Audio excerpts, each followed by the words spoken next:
The guy suddenly wakes up completely startled, breathing heavily, without understanding a single thing about what is going on. Right then, the kid realizes he is in a hospital bed with a bunch of equipment all around him. At that moment, some birds are chirping at the window, and the boy decides to get up to take a look. Looking outside, he sees a giant modern city full of massive buildings that look amazing. Then, the boy stares at his own hands, which are covered in bandages and IV needles. The dark-haired boy becomes thoughtful and deeply confused, trying to figure out where he actually ended up this time. At that exact instant, he notices a very old photo frame on top of the nightstand right next to the bed.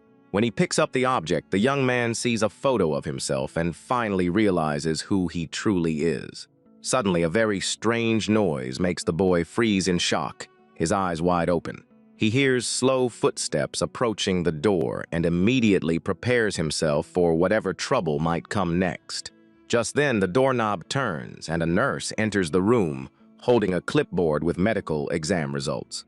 But the woman gets a massive scare when she sees that the patient's bed is completely empty. So, she starts searching for the boy while calling out his name very loudly all across the room.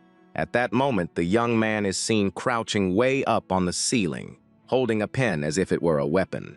He keeps wondering where he is while preparing to strike that stranger down below. With that, the boy aims the sharp tip of the pen directly at the employee's neck. He hangs upside down from the wall, and the young lady keeps searching without noticing anything wrong. But suddenly, a flash in his mind makes the protagonist remember some eerie things from the past. The story flashes back 500 years in time to a dark forest that is being struck by strange lightning. In this ancient place, a warrior runs incredibly fast through the mountains, moving like a hurricane. The ninja runs while gritting his teeth so hard it looks like they might break at any second. Feeling intense pain, the warrior forces his legs to run even faster through the middle of the forest. Right then, his own muscles begin to tear because of the absurd amount of effort he is putting in. The ninja named Goko runs desperately, hoping and praying that his master is safe and sound. He focuses his exhausted gaze while quietly praying for the life of his beloved master and friend. At that instant, a cold shiver runs through his entire body, indicating that something terrible has happened. Upon getting close to the location, he sees that the great temple is caught in a devastating fire. The massive flames destroy the entire structure while an army of soldiers just stands by and watches. The young warrior is completely shocked and paralyzed to see all that destruction right there. In all this chaos, several flaming arrows fly through the air, striking down many people who were trying to escape. In front of the burning temple, the young man screams desperately for his leader, who is trapped inside. Seeing the true danger, he completely loses his cool and decides to charge forward without thinking about what might happen. At that moment, the fighter unleashes a bizarre green spiritual energy and loses control of his power. This supernatural aura forces his torn muscles to heal so that he can keep moving forward in the fight. He cracks the ground when he lands and rushes toward a strange figure blocking his path. A dark silhouette appears amidst the flames, coldly warning that no one shall pass. The enemy reveals himself as the strongest samurai of all, the powerful opponent from the rival clan. But the protagonist just gives a wild smile, his eyes glowing a vibrant shade of bright blue. The opponent is Ryuga, known for defeating hundreds of men in combat without a single shred of mercy. With that, the ninja activates his maximum power, making his gaze look even more eerie and brilliant. The samurai draws his sword, mocking the situation and promising that he will cut his opponent in two. Just then, the swordsman takes his famous quick-draw stance, preparing for his lethal strike. He delivers a powerful slash at the speed of sound while his opponent charges straight toward him. But the agile ninja dodges effortlessly and advances, preparing a devastating punch with his bare hands. And with a brutal punch, the dark-haired youth shatters his rival's blade, easily destroying his attack. The warrior is so fast that he makes his rival's strike look as slow as a turtle crawling through a fire. The swordsman stands there in disbelief and shock upon seeing his legendary weapon broken by a single fist. At that instant, glowing blue patterns begin to shine on the young man's face, revealing his mark. He lands a devastating kick right to his opponent's face, demonstrating the power of a true force of nature. With that, the legendary ninja soars through the air and finishes off his enemy with an impressive maneuver. At that exact moment, the young man focuses all his strength and activates his most powerful spiritual technique. Then, his rival's lifeless body plummets into the burning ground, and the temple begins to completely collapse. The fighter manages to break into the burning structure and lands on his knees right in the center of the temple. But the dark-haired youth freezes in horror as he sees a silhouette ruined by the fire and pierced by many swords. He realizes that his beloved leader is gravely injured and drawing his final breath right there. At that moment, the young warrior's eyes widen, completely unable to believe the terrible sight. With that, blood pools across the temple floor, confirming the grim reality of their defeat. The ninja screams with all his might in absolute despair for his passing master, but he notices that a mysterious dark silhouette is standing right next to his leader's body. The secret enemy wears dark armor with an eerie mask that has a single glowing red eye. Enraged, the dark-haired youth yells out, demanding to know who the coward responsible for all of this is. Then, the warrior flies toward the villain, launching an aerial strike at maximum speed. He begins to attack relentlessly, delivering a barrage of swift strikes with his sharp and incredibly fast hands. But the masked opponent effortlessly blocks every single hit, sending sparks flying into the air. Right then, each slashing strike made by the hero carries an absurd amount of mystical energy. The strikes are so powerful that they can slice through heavy metal as if it were mere paper. Furthermore, the young man's fists glow intensely, creating a barrier of destructive force. He can destroy even the hardest rocks with the ease of kneading a piece of soft bread. However, the masked warrior extends his arm and stops the dark-haired youth's punch, using only one hand. The boy grates his teeth in anger upon realizing that his strongest strike was stopped so effortlessly. He tries every possible way to rip off his opponent's protection to discover his true face. But the villain takes a massive leap backward and vanishes into the intense flames of that blazing fire. With that, the masked figure lands lightly on top of a burning wooden beam high above everyone. The mysterious rival unfurls an ancient scroll from his hands, revealing a very strange symbol. The dark-haired youth looks up in surprise, realizing that his opponent is about to unleash a secret power. At that moment, the dangerous warrior extends the magical item and gathers a massive amount of spiritual force. He wonders what that paper scroll could be, while bracing himself to face the next spell. Just then, the masked figure quickly brings his hands together, chanting the sacred words of the ancient incantation. A terrifying electrical storm begins to form in the sky in a completely eerie manner.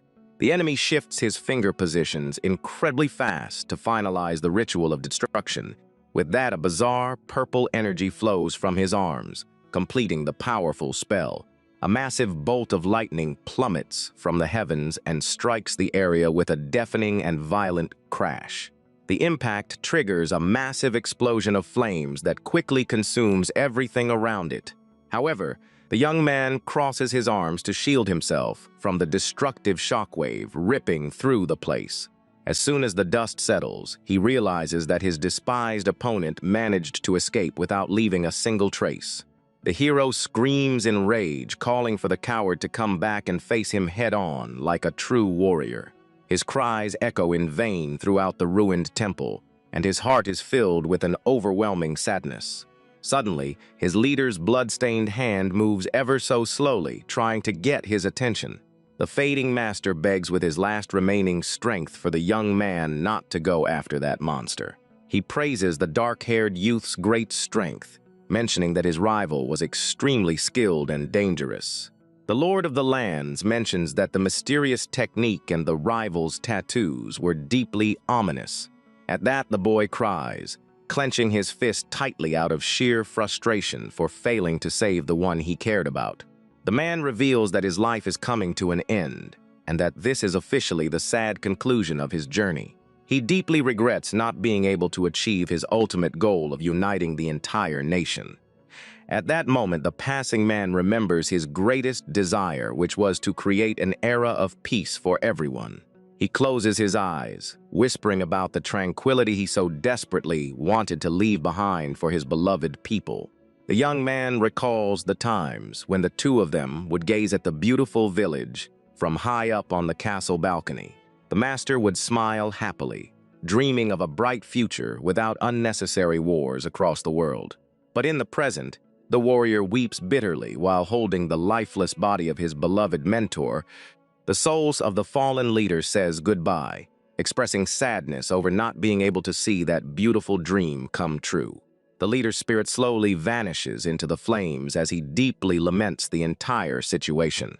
Desperate, the young warrior screams his master's name in vain, feeling a sharp pain in his chest. He stares at the completely lifeless face of his lord amidst the blazing temple fire. At that moment, the structure begins to collapse around the young man, who weeps on his knees right there. With that, the hero decides to end his own life, following the honorable tradition of his people. He grips the handle of his dagger firmly, knowing that this somber fate must be fulfilled. Before departing, the dark-haired youth wonders with a sad smile if true peace actually exists in this world. Looking at the flames, he recalls the endless war where he was never able to see a single sign of tranquility. Yet, his beloved master was always able to see a peaceful tomorrow filled with hope for everyone. Therefore, the brave warrior decides that he will also believe in that beautiful dream as he says his final goodbyes. With that, he makes a silent prayer to be reborn in a peaceful era, free from bloody conflicts. At that exact instant, the young man makes his ultimate sacrifice on the temple floor, fulfilling his vow of loyalty.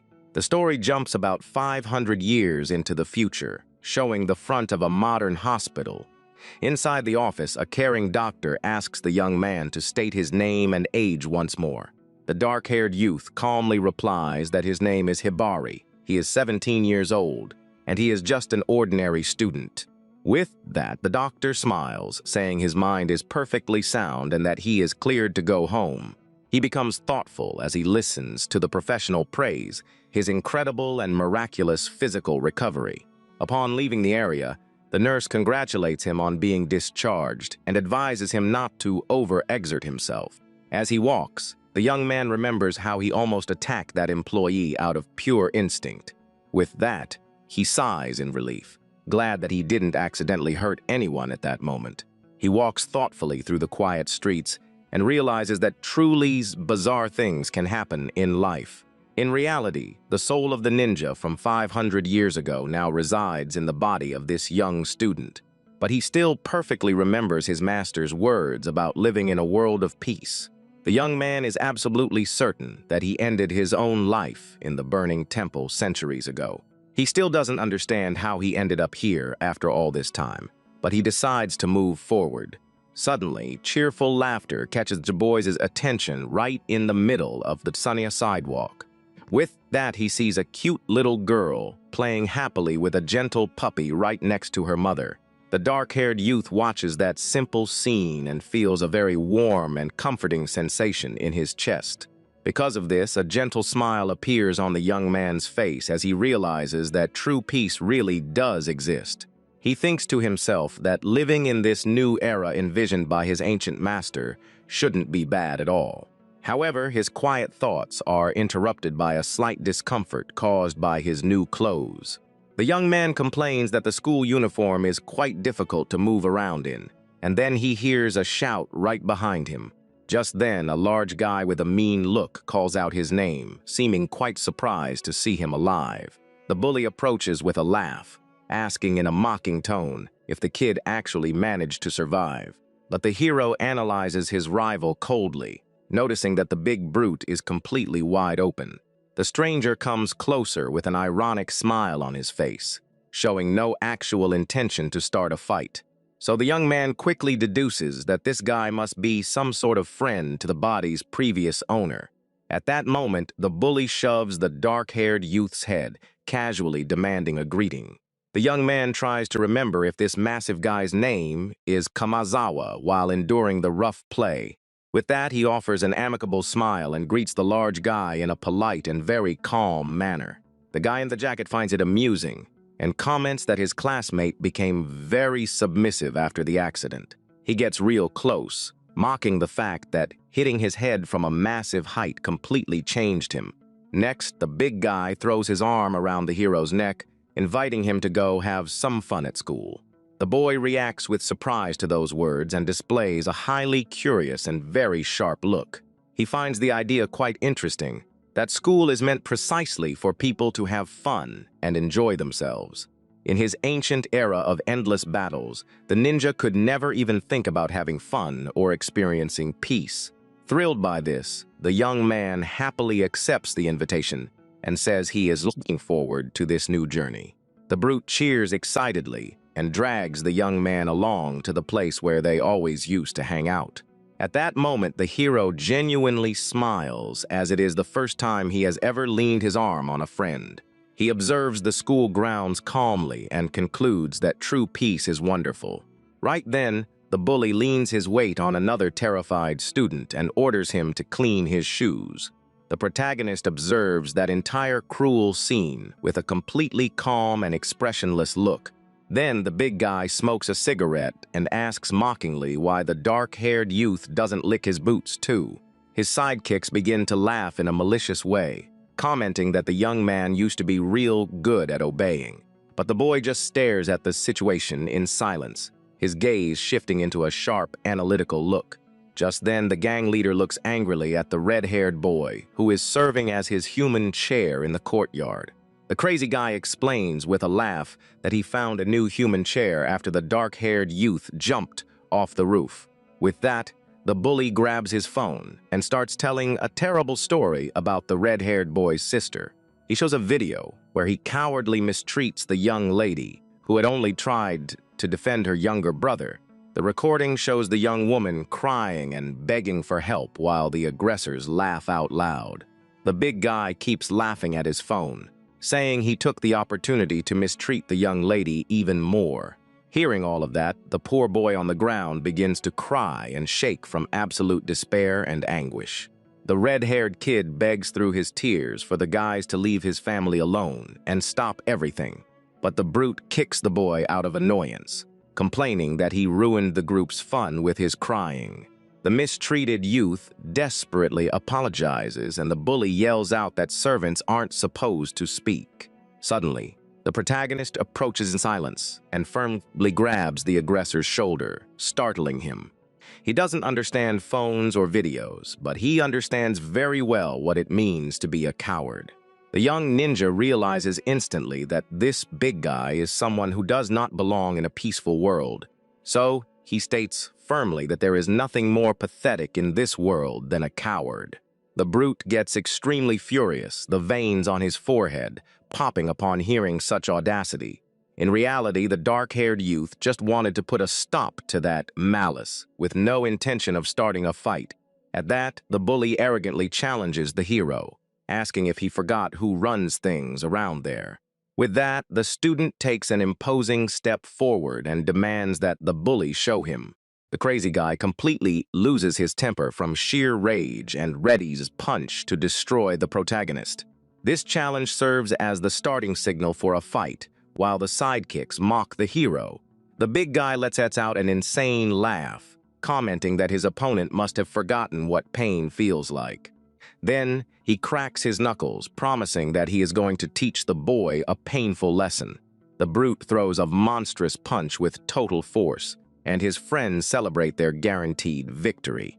But the dark-haired youth drops his guard for a split second, being far too accustomed to the world's peace. The young hero never expected an aggressor so weak and slow to attack him in that manner. Because of this surprise, the young man's defensive reaction is slightly delayed against that fist. Right then, his warrior reflexes act faster than his own mind, and he strikes back. Just like eyes blink automatically to protect themselves from dust, the ninja's body reacts on its own. This involuntary movement is the result of years of brutal, lethal training in the young man's past.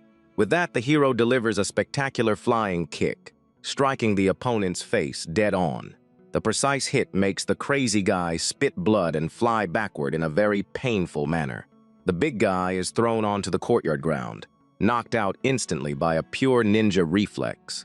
He crashes hard onto the asphalt, completely unconscious right in front of his astonished gang. But the protagonist panics completely upon realizing what he just did with that strike.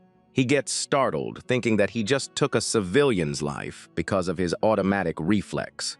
The young man stares at the body on the ground, deeply relieved to notice that the bully is still breathing. Then the dark-haired youth feels a sharp pain in his hand and looks at his fingers with a worried expression.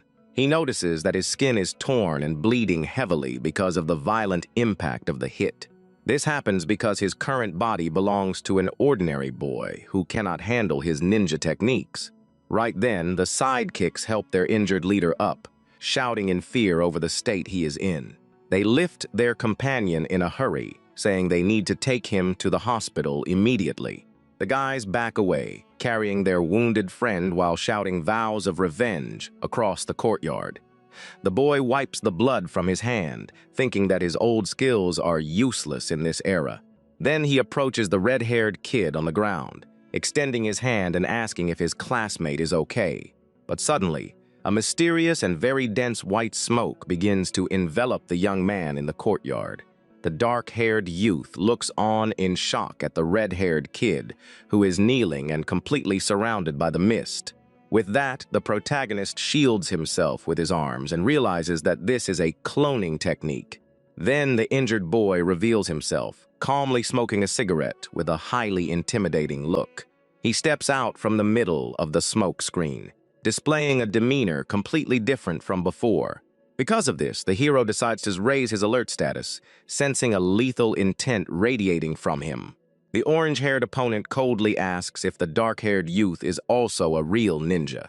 At that instant, the young man notices glowing marks on his rival's neck and identifies a tattoo. The youth takes a puff of his cigarette and introduces himself as Hattori, a warrior from the Secret Union. Wearing modern combat gear, he states that he is carrying out his mission in absolute secrecy. With great agility, the red-haired youth grabs his throwing blades and readies himself for the next move. He vows that he will defeat the dark-haired youth no matter what, and assumes a dangerous attack stance. The protagonist is left confused, wondering what this union could be and what their orders are. He analyzes his kneeling adversary, trying to decipher who this strange warrior truly is. Suddenly, the enemy leaps at high speed toward the hero, kicking off a tense battle. Right then, the opponent hurls his special spinning blades, which slice through the air effortlessly.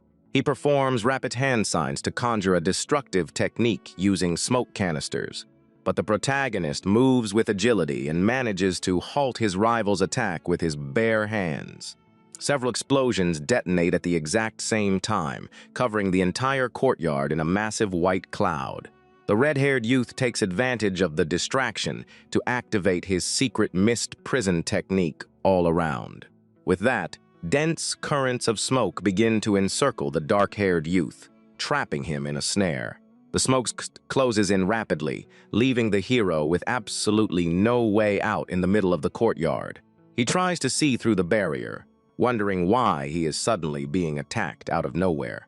Without understanding any of it, the dark-haired youth dodges a swift strike and focuses on finding a way to defend himself. He picks up an iron bar from the ground to block his rival's sharp blade and endure the fight. The hero remains highly alert, noting that his opponent's camouflage ability is spectacular. He remembers that in the past, ninjas used perfect disguises to infiltrate and spy on targets. The ancient warriors knew how to blend into the crowd as ordinary laborers to carry out missions. They could look like weak, harmless people, or even trustworthy monks and samurais. Concealing their true intentions, they would blend into the target's life until the perfect moment. Then, the assassins would strike by surprise, eliminating any threat with no chance for defense. The young man realizes that his rival was pretending to be weak and crying just to hide his true strength. He is impressed to note that this young orange-haired kid is a great master of the shadows.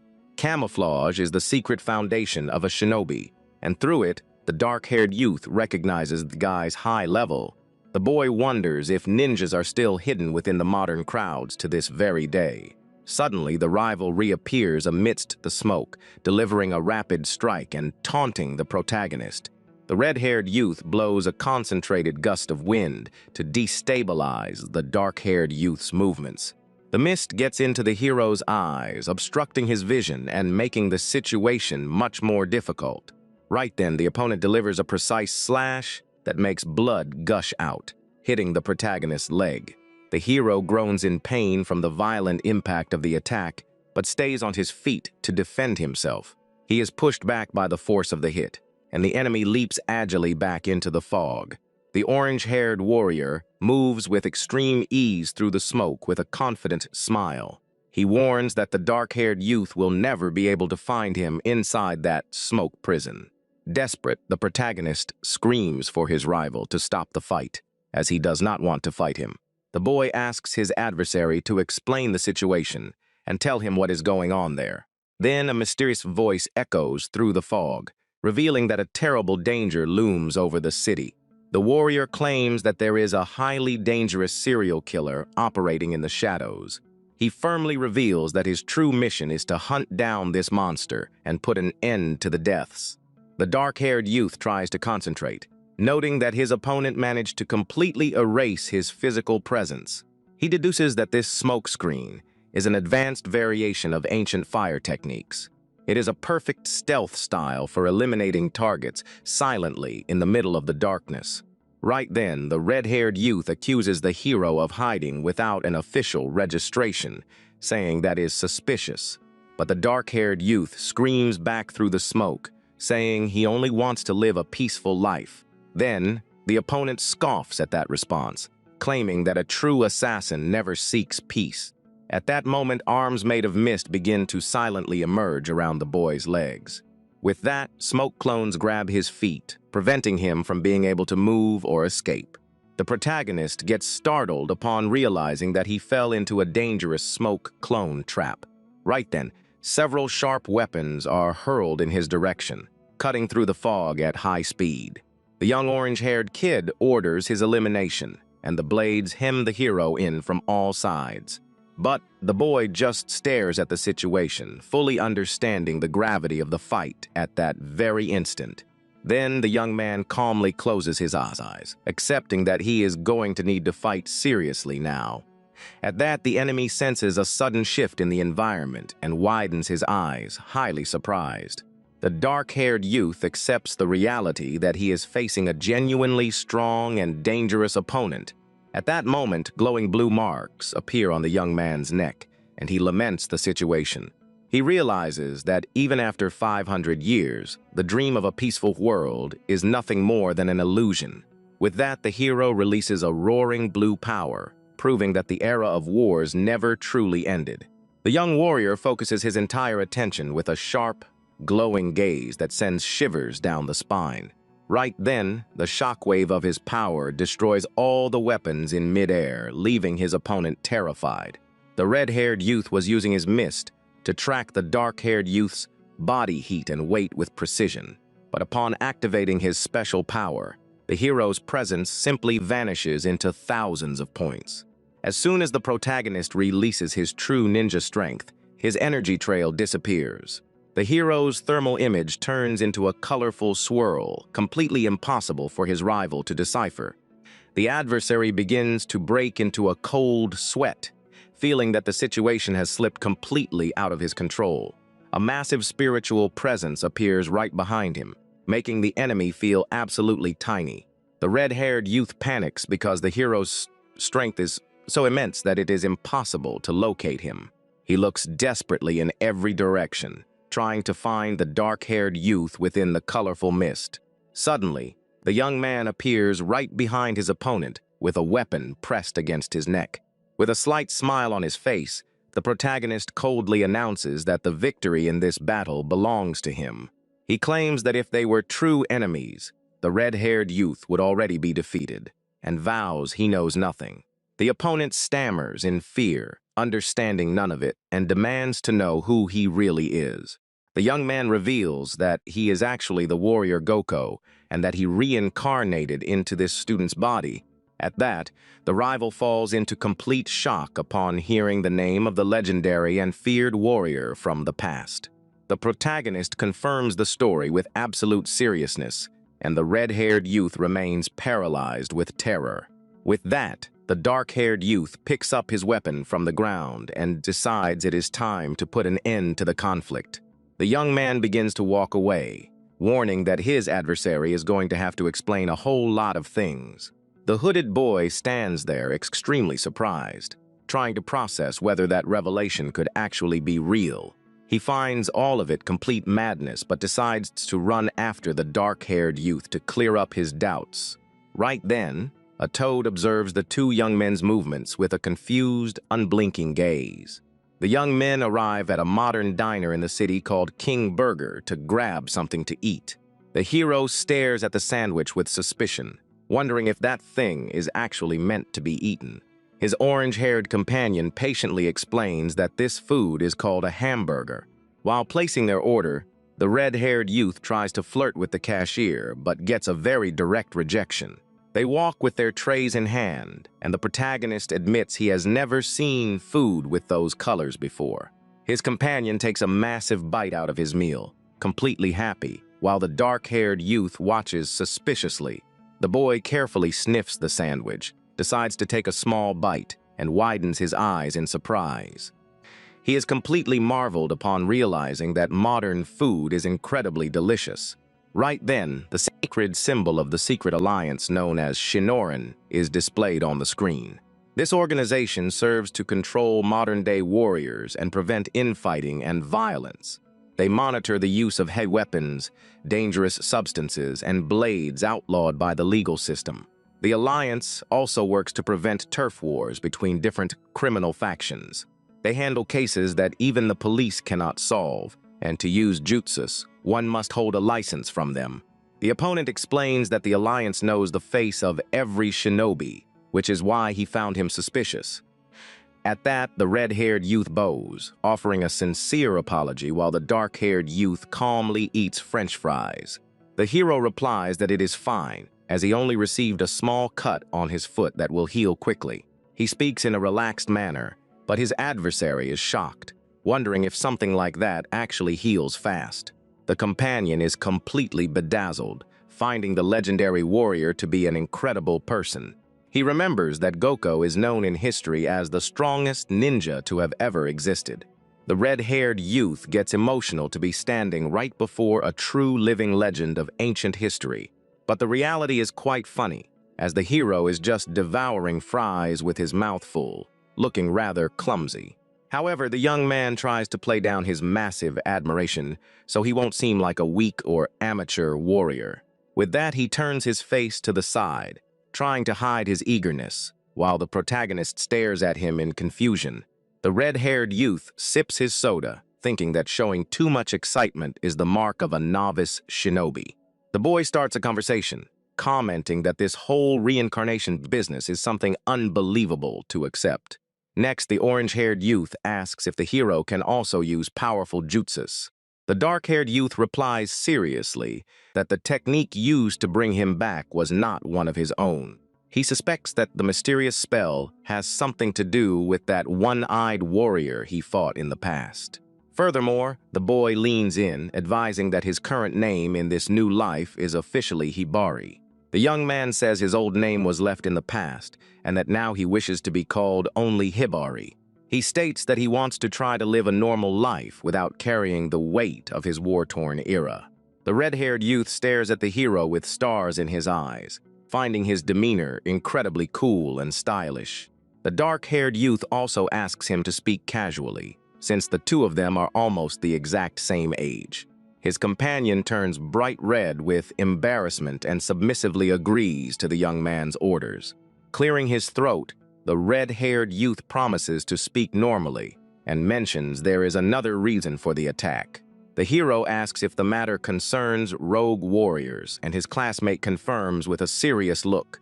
The red-haired youth explains that revealing identities or using jutsus in front of civilians is strictly forbidden by law. But recently, some dangerous mercenaries have started attacking ordinary people out in the open. The companion reveals that the first incident occurred 1 month ago on a rainy day in the city. That night, the important minister of the environment decided to step into a deserted alleyway. He used the hidden spot to smoke his cigarette because he pretended in public that he despised smoking. Elite guards protected both exits of that narrow street, but something terrible happened anyway. Suddenly, the politician began to suffocate, feeling a terrible pain as his neck swelled up massively. The security team rushed over desperately upon seeing the man crash to the ground with ominous purple marks. The man let out one final groan of pain before passing away from the attack in that damp alley. A terrible red mark covered the walls of the area, showing the utter cruelty of that attack. Hearing the story, the protagonist holds his own chin, becoming thoughtful and shocked by the account. His classmate reveals that the autopsy found a lethal toxin and that new victims appeared in the exact same manner. They harmed innocent people without mercy, while the government hid the grim truth from the population. The young man squeezes his cup in anger, saying that only a highly skilled ninja could do such a thing. The red-haired youth vows that he will hunt down this coward no matter what, as his duty is to save people. The hero observes his companion, realizing that he is driven by a powerful sense of justice. He decides that he can trust that red-haired youth and listens as his classmate asks him to look at the people around them. The hooded boy points out the customers chatting calmly and living their lives in complete safety. He states that civilians think shinobis are just fiction and that things ought to stay that way. If the population discovered that assassins walk right alongside them, panic would grip the entire country. The red-haired youth explains that their duty is to protect the peace in secret, keeping the underworld hidden away. But this precious tranquility is being threatened because of the killer's cruel attacks. He imagines the place turned into a terrible massacre should that monster decide to attack the people right there. So the companion requests the hero's help to track down and capture this toxin user. The red-haired youth insists, saying that if the young man truly wants peace, he cannot ignore this threat. The dark-haired youth observes his classmate in silence, thinking deeply about the request for help he just received. He remembers that in the past he always lived solely by following the direct orders of his master. With that, the dark-haired youth closes his eyes, pondering who he should follow and obey in this new life. He recalls his ancient master's dream of building a peaceful world, free from pain for everyone. The hero focuses his thoughts on the era of tranquility that his beloved leader so desperately desired in the past. Then the boy opens his eyes with absolute determination and announces that he will assist with the mission. The red-haired youth becomes immensely happy, jumping for joy over having such a powerful ally by his side. With that, the companion grabs his phone and asks for the dark-haired youth's contact info to coordinate with the organization. The protagonist gets totally confused because he has absolutely no idea what a phone number even is. The red-haired youth humorously explains that nowadays, every single person uses a cell phone. At that, the dark-haired youth hands over his own device so his classmate can quickly set up the contact. But his classmate gets a surprise when he sees a photo of a red-haired girl on the screen with many missed calls. Meanwhile, the sun begins to set, and a mysterious silhouette walks down the street carrying suitcases. The hero walks back to his apartment and notices a young red-haired girl with her back turned, waiting for him. The girl spins around extremely angry, yelling that the dark-haired youth is late and demanding explanations. The young man feels quite awkward from the scolding and apologizes, unsure of how to handle the situation. At that, the young lady throws a massive tantrum and orders him to carry her suitcases and open the door quickly. As soon as they step inside, the red-haired girl begins sniffing the boy's clothes in a very suspicious manner. She complains, saying that he just got out of the hospital and already went out to eat junk food on the street. The young lady warns him in a lecturing tone that this kind of food acts like a poison to the body. The word poison makes the hero freeze in shock. immediately reminding him of the story about the killer. In reality, her name is Yui. She is a university student, and she is an acquaintance of the boy's family. The red-haired youth had discovered on the phone that the young lady was made responsible for taking care of him after the hospital. The orange-haired companion shouts with hearts in his eyes, thinking the neighbor is absolutely gorgeous. The hero becomes thoughtful, wondering if he really should meet up with her upon returning home. His classmate encourages the young man, showing him the location of the house through a map application. But right after, the red-haired youth grows serious, warning that the dark-haired youth needs to be careful from now on. He alerts him that in today's world, any ordinary person could be a dangerous ninja in disguise. Back in the present, a heavy rain begins to fall, and the hero stares at the sky while holding the suitcases. The girl calls for him to come inside, and the dark-haired youth picks up the heavy luggage and walks toward the apartment. While the rainwater pours down hard, strange noises begin to echo from inside a manhole.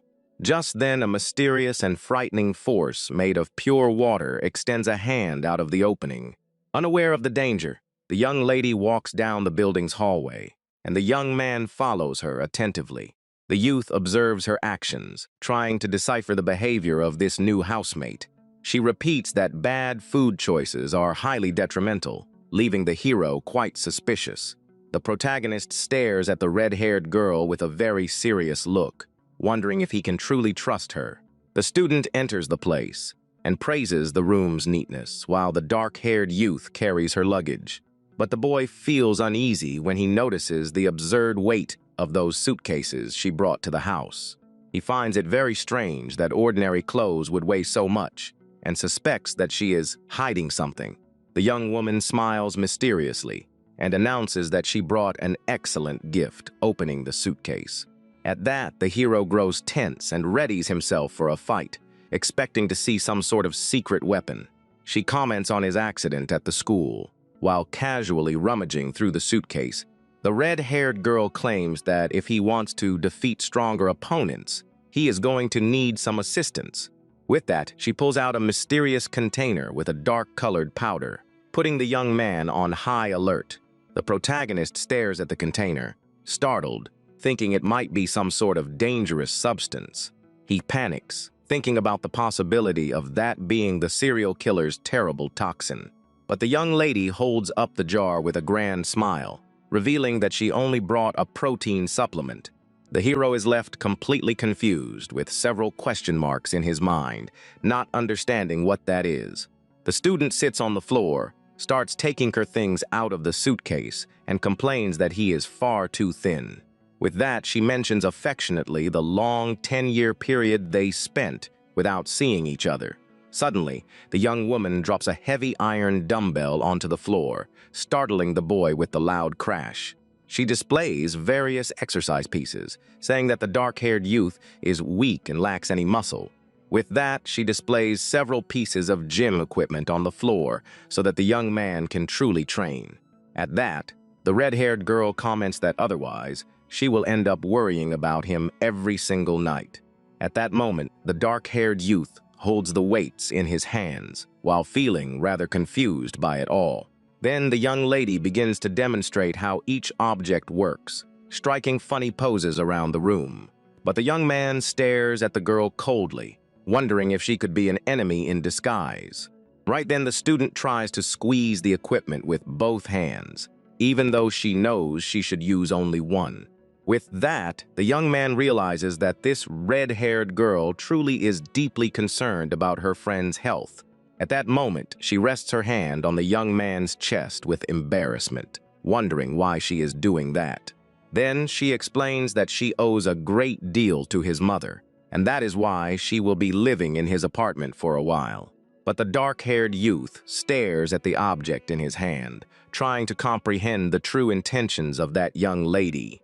With that, she gives a beautiful smile, affectionately asking the young man never to think about passing away again.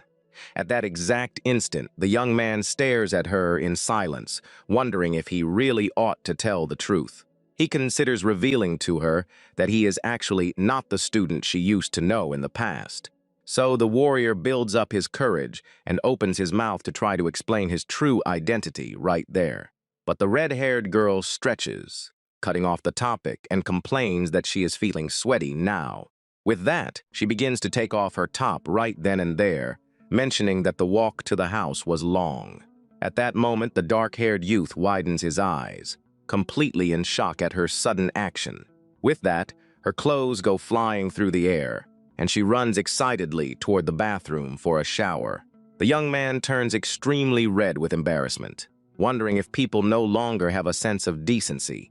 But the young lady just enjoys the warm water to relax her body amidst the steam of the shower. Meanwhile, the warrior sits alone in the living room, scrolling through his phone, listening to the sound of the running water. With that, he stares at the device's screen, which displays information confirming that she is just a civilian. At that moment, the young man observes the large suitcase on the floor and deduces that there is nothing dangerous inside. Suddenly, a mental spark hits the protagonist, making him sense a terrible sign of danger. He turns around quickly, completely on alert, realizing that something bizarre is about to happen. Just then, the dark-haired youth observes the heavy storm pouring down outside the window with a focused look.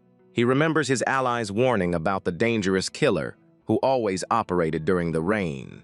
With that, the hero raises his alert status, understanding that the rain provides the ideal weather for ninjas. He knows very well that the storm muffles footsteps and conceals the presence of an intruder. At that moment, the young man analyzes the structure of the place and notes that there is only one main door. So, the dark-haired youth calculates that there are exactly 3 windows on the first floor that could serve as access points. Right then, he also recalls the other 2 glass openings located on the second floor. With that, the hero decides to closely monitor every single corner of the apartment to avoid surprises. But in the bathroom, the young lady keeps washing up peacefully, completely unaware of the strange noise happening right there.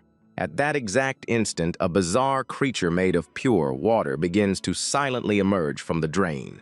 Suddenly, the water monster takes on its physical form right behind the young lady, whose back is turned. The opponent managed to break into the place through an underground access point that the young man did not know about. At that, the student feels a strange chill and begins to turn around slowly to see what is going on. With that, she comes face to face with the silhouette of that mystical being and stands paralyzed with terror in the shower. The monster opens its bizarre mouth with a massive tongue and prepares to strike the poor young lady. At that moment, the red-haired girl lets out a desperate scream of panic as she realizes the threat standing before her. But a swift fist strikes the intruder right in the face, sending water splashing in every direction. Then, the protagonist appears like a flash of lightning, protecting the young lady and blocking the creature's strike. At that, both of them are highly surprised to notice that the attack did not generate any sort of physical impact. The hero realizes instantly that trying to strike the opponent is exactly the same as punching water. With that, the young man throws a towel to cover the young lady and orders her to go hide very quickly. At that instant, the red-haired girl obeys, shaking with terror as she hides away in the corner of the bathroom. So, she flees to a safe spot, and the dark-haired youth focuses his entire attention on that opponent. But the mystical creature begins to rapidly regenerate and returns to its original form. Just then, the young warrior faces his rival head-on and instantly deduces that this monster is a ninja. At that, the terrible water monster just lets out a bizarre laugh and readies itself for combat. With that, he mocks the protagonist and praises the fact that the young man noticed his intrusion. At that moment, the dark-haired youth demands to know if this intruder is the person responsible for the attacks in the city. But the bizarre adversary ignores the question and begins talking to his pet fish instead. Then the monster calls the hero a complete fool and states that he would never reveal his plans. He mocks him, saying he might consider the matter if the young man handed over the red-haired girl from the shower. At that, the warrior glares at his enemy with a look of intense fury upon hearing such audacity. With that, the intruder creates a liquid sculpture of the young lady, laughing and commenting on how beautiful she is. At that instant, the villain licks his lips, saying he loves to savor the tears of his victims. But the dark-haired youth merely replies that he understands the situation and begins to release his mystical energy. Then the hero with the glowing gaze gives a serious warning that he is going to send that scoundrel straight to the underworld. Right then, the rival charges forward at high speed, throwing a glowing punch against the protagonist inside the bathroom. With that, he flashes a terrifying smile and says that the power of water can be thoroughly destructive. At that moment, the mystical creature activates its secret technique to overwhelm the young man's body. But the hero perfectly evades the swift strike and notices that his rival's skin suffered absolutely no damage. Then, the young man delivers a direct strike to his opponent's heart to test his physical resilience. At that, the dark-haired youth's hand simply passes right through the monster's chest, generating a splash of water. With that, the young man is shocked to realize that his despicable adversary can completely liquefy his body. At that exact instant, the enemy lets out an insane laugh and begins to envelop the protagonist's face. He warns that he is going to suffocate the hero by blocking his breathing, and enters through the dark-haired youth's mouth. But the young man tries every possible way to grab the liquid opponent, failing repeatedly because of the jutsu. At that, the warrior panics upon realizing that the monster is invading his very own body. With that, the story explains that the biggest problem in this fight is that villain's specific element. At that moment, we discover that shinobi techniques possess 5 basic, well-defined elements. Then, we learn that any ninja who undergoes brutal training can manage to master one of them. But in extremely rare cases, some powerful shinobis can manage to awaken advanced variations. Just then, the story displays his ally's smoke style, which is a derivative of the fire style. With that, we recall that the protagonist of the past was never able to manifest a magical element. At that exact instant, we discover that he became the strongest of all using nothing but his physical reinforcement. Therefore, his mystical abilities function by transforming his own body into a literal weapon, but against a liquid opponent who ignores physical impacts. This battle becomes exceptionally difficult. At that, the dark-haired youth realizes that this enemy made of pure water is the worst possible matchup for his punches. With that, the young man truly begins to suffocate on the floor with all that water inside his throat. At that moment, the monster bursts out laughing while traveling straight down the young man's esophagus. Then, the villain shouts from inside the dark-haired youth, cruelly warning that he has no way to escape. But the hero refuses to give up and concentrates every bit of energy he has left into his right fist. Right then, the warrior focuses his spiritual power into his punch and prepares an attack of extreme force. With that, the dark-haired youth completely shatters the bathroom wall with a highly violent impact. At that instant, the young man leaps through the destroyed opening, throwing himself outside into the middle of the storm. Suddenly, the monster's fly inside him gets a massive scare, completely failing to understand this crazy action. He lands on the wet pavement of the sidewalk under the pouring rain, leaving his enemy in total shock. At that, the intruder wonders if the dark-haired youth has completely lost his mind due to the lack of oxygen. With that, the villain thinks to himself that fighting under the intense rain will only grant him an absolute advantage. At that moment, the protagonist flashes a confident smile and warns that this is his rival's final chance to run away. Then, the intruder becomes intrigued by the dark-haired youth's calm demeanor while he unleashes a bizarre power. But the monster tries to calm himself down, thinking that suffocation is just a matter of time before his victory. Right then, the red-eyed opponent focuses on his surroundings, trying to understand that young man's plan. With that, the villain falls into complete panic upon noticing that the protagonist is merely playing with him. At that exact instant, the monster tries to escape from the hero's body and prepares a water vortex. Then, the dark-haired youth uses his extreme physical strength and spits his rival out into the heavy storm. Right then, the protagonist continues to be terribly suffocated by the creature right in the middle of the street. With that, the enemy orders the young man to just give up already and die of suffocation while laughing out loud. At that moment, the youth launches himself with all his might high into the air, leaving a trail of destruction behind. Then the hero soars through the sky and reaches an incredible height to escape the tense situation. But the dangerous intruder is left completely astonished, unable to comprehend what the young man is about to do. Just then, the warrior rapidly extends his arm to grab a heavy electrical cable. With that, the monster notices that the dark-haired youth is hanging from a high-voltage wire and falls into despair. At that exact instant, the villain panics completely and begs his opponent not to do anything crazy. Then, the hero decides to endure the pain, knowing that this is going to be a true test of endurance. But the young man uses his extraordinary strength to snap the cable, releasing a massive amount of blue energy. Right then, a powerful electrical charge begins to course through the dark-haired youth's entire body.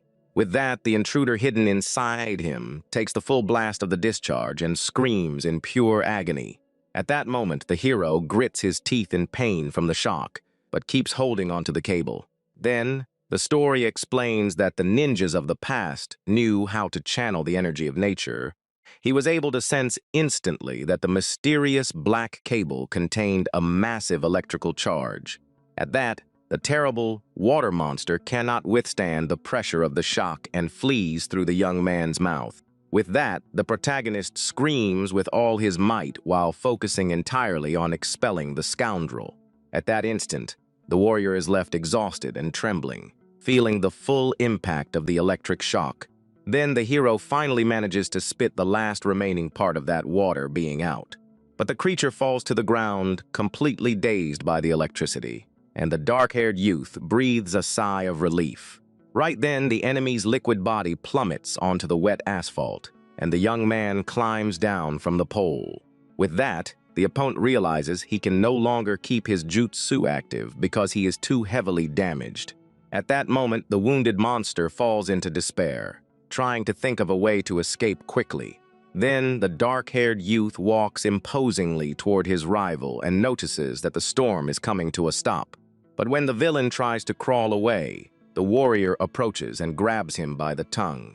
Just then, the protagonist lifts his mystical adversary high into the air, proving his physical superiority. With that, the hero coldly warns him that his foolish little game with water has come to an end right then and there. At that exact instant, the young man readies a devastating punch, channeling the final remaining sparks into his fist. Then, the enemy desperately begs for mercy upon realizing that he is about to be destroyed. But the young man delivers the final blow with mastery, shattering that ninja's liquid form completely. Just then, the dark-haired youth watches the villain dissolve entirely into the asphalt and walks back home. With that, a tiny red fish leaps from the water, indicating the definitive conclusion of that combat. At that moment, the Secret Alliance confirms that the dangerous serial killer has been defeated. Then, the warrior observes the small, lifeless animal on the ground and reflects on the tranquility of the night. He picks up the little creature carefully, wondering if all modern shinobis have tricks like this. Just then, the dark-haired youth lets out a tired sigh as he looks at the massive hole he made in the wall. With that, the young man enters the apartment, complaining of intense pain from overexerting his weak body. At that exact instant, the youth realizes that his current endurance is far lower than it was in his old life.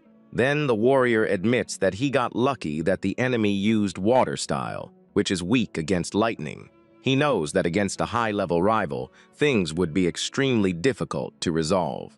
Just then, the dark-haired youth enters the room, thinking seriously to himself that he is going to need to train a whole lot more. With that, the young man opens the closet door and comes across the red-haired girl huddled inside a towel.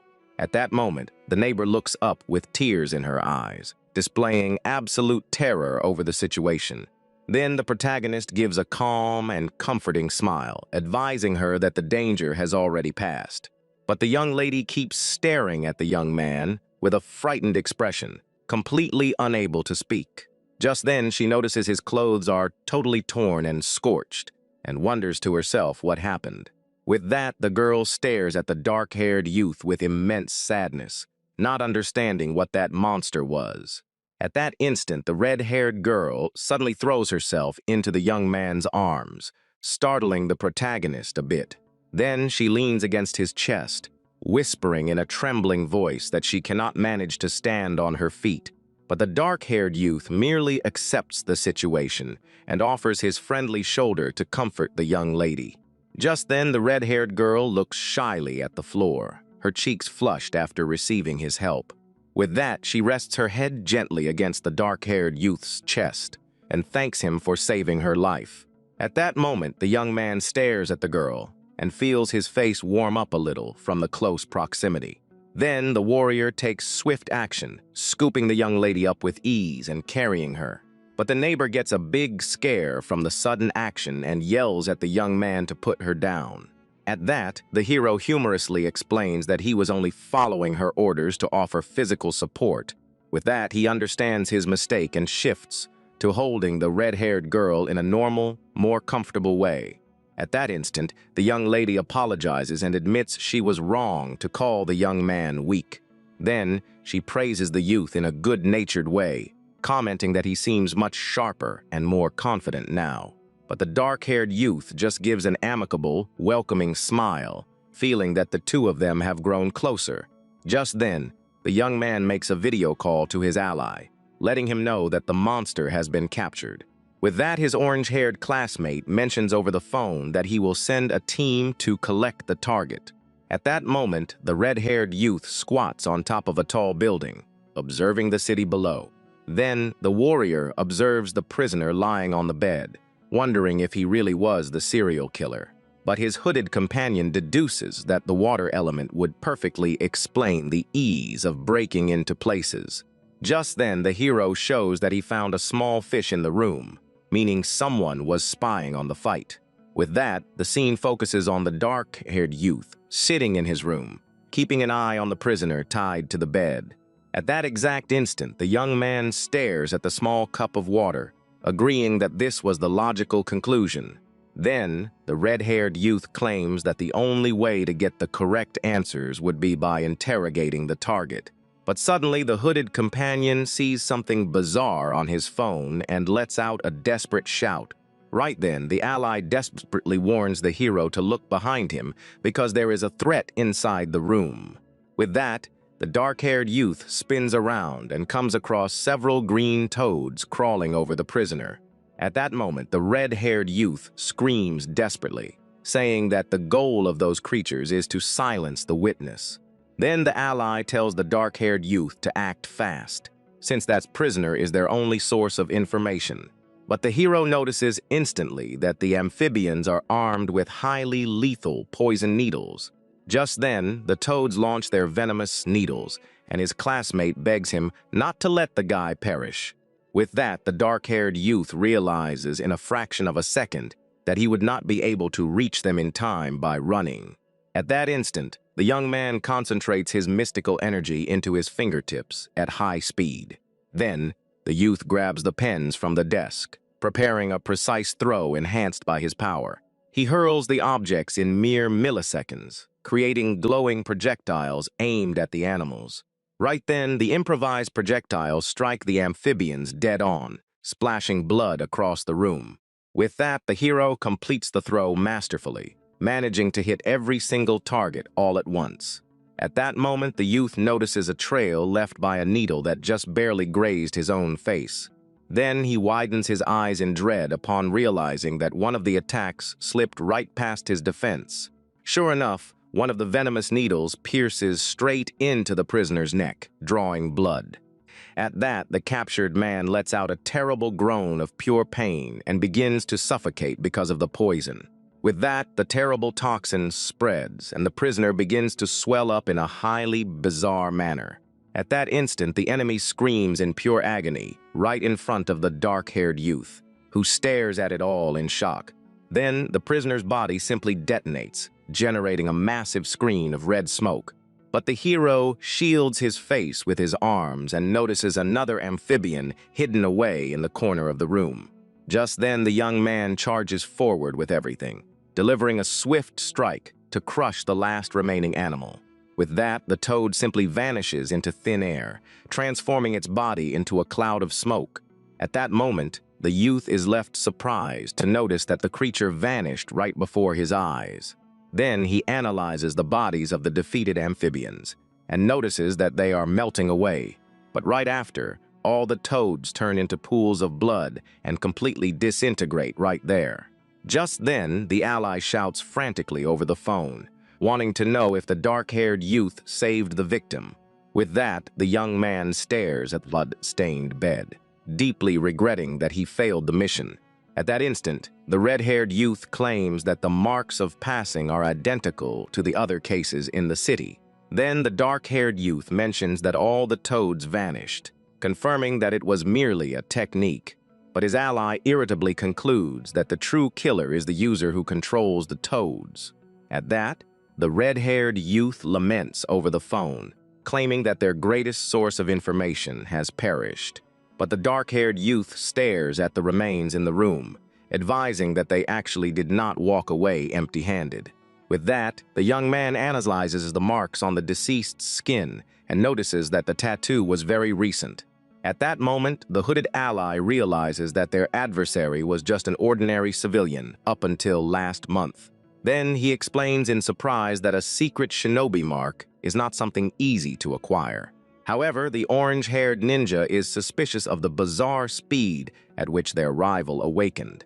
Just then, the protagonist stares at his phone with a serious expression and deduces two important facts from the attack. With that, he explains that the true poison killer is gathering more pawns across the city. At that exact instant, the young man concludes that the enemy has a bizarre method for awakening jutsus in civilians. Then the red-haired youth wonders in worry how that could even be possible, while the dark-haired youth stares at the horizon. He warns that the situation is terrible, as dozens of innocent civilians could end up awakening powers.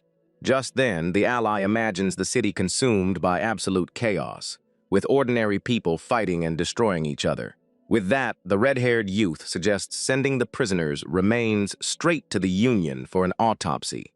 At that moment, the dark-haired youth agrees, thinking that medical examinations might reveal the secret.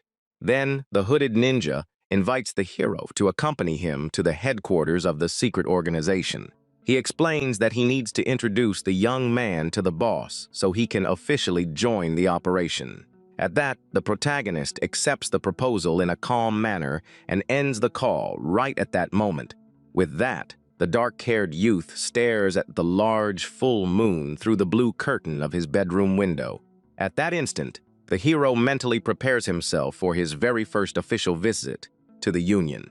Meanwhile, the scene displays a mysterious greenhouse filled with tropical palm trees in the darkness. Suddenly, a purple-haired ninja wakes up startled, struggling to breathe properly. Just then, the prisoner looks around in confusion, not understanding where he is or how he ended up there. With that, the bound young man realizes that his arms and legs are restrained with heavy ropes. At that moment, the youth tries to maintain his composure to remember his identity as an agent of the Union. Then, he recalls being on a scouting mission, sitting on top of some pipes in an alleyway. But the prisoner remembers catching a highly sweet scent of pink smoke that clouded his mind. Just then, the young man recalls getting dizzy and plummeting from the beam, straight into the enemy's clutches. With that, he deduces that he was drugged by his mysterious rival before being brought to this location. At that exact instant, the young man in the bandana realizes he is in deep trouble because he does not know the location. So he stares at the large trees around him and notices the hot, humid climate of a jungle. But a loud sound of a toad croaking catches the prisoner's attention, putting him on high alert. At that, the bound young man widens his eyes upon realizing that a terrible danger is drawing close. With that, he spots a giant toad staring right at him while he hears slow footsteps approaching. At that moment, a mysterious figure wearing high-heeled boots appears and asks if he is finally awake. Then, a woman wearing an eerie mask with 4 glowing eyes approaches the prisoner. But the young man in the bandana yells out, demanding to know who that eerie person standing in front of him is. Just then, the red-haired young lady laughs provocatively, mocking the prisoner's question. With that, the young man tries to buy some time by acting smug and challenging the villainess. At that exact instant, the agent plans to distract his captor while attempting to shift his body. Then he activates his blue energy to slide his hands through the ropes, a bone popping in the process. But suddenly the prisoner feels an absurd weight in his arms and cannot manage to move at all. At that, the masked assassin scoffs at him, warning that any escape attempt is completely useless there. With that, she explains in a sadistic manner that his body was completely paralyzed by a neurotoxin. At that moment, the purple-haired youth becomes terrified and asks if she is the poison user. Then, the villainess kneels down while holding in a small green toad and replies that she is not the creator of the toxins. However, she points to the tiny amphibian in her hand and reveals that they do all the dirty work. Just then, the young lady comments that their vibrant colors are as beautiful as real gemstones. With that, she displays a tube of food paste, squeezing the nourishment out for the small amphibian. At that exact instant, the criminal smiles behind her mask, explaining that she merely serves them their meals. Then, she reveals that she mixes the poison into their food as soon as the toxins become potent. Just then, the story displays the terrible poison developing in a frightening manner inside the greenhouse. With that, the villainess shows her twisted intentions while mocking the agent's absolute weakness. At that moment, the bound youth yells out in outrage upon realizing that the deaths were nothing but experiments. Then, the masked woman coldly explains that humans also perform bizarre testing of their own. However, the enemy decides to put her new plan into action and brings the venomous little toad close to the guy. At that, the bizarre amphibian opens its mouth in a frightening way and emits a sharp screech in the room. With that, dozens of noisy toads surround the poor immobilized young man, sending him into a total panic. At that instant, the purple-haired warrior trembles with terror upon seeing the massive number of creatures.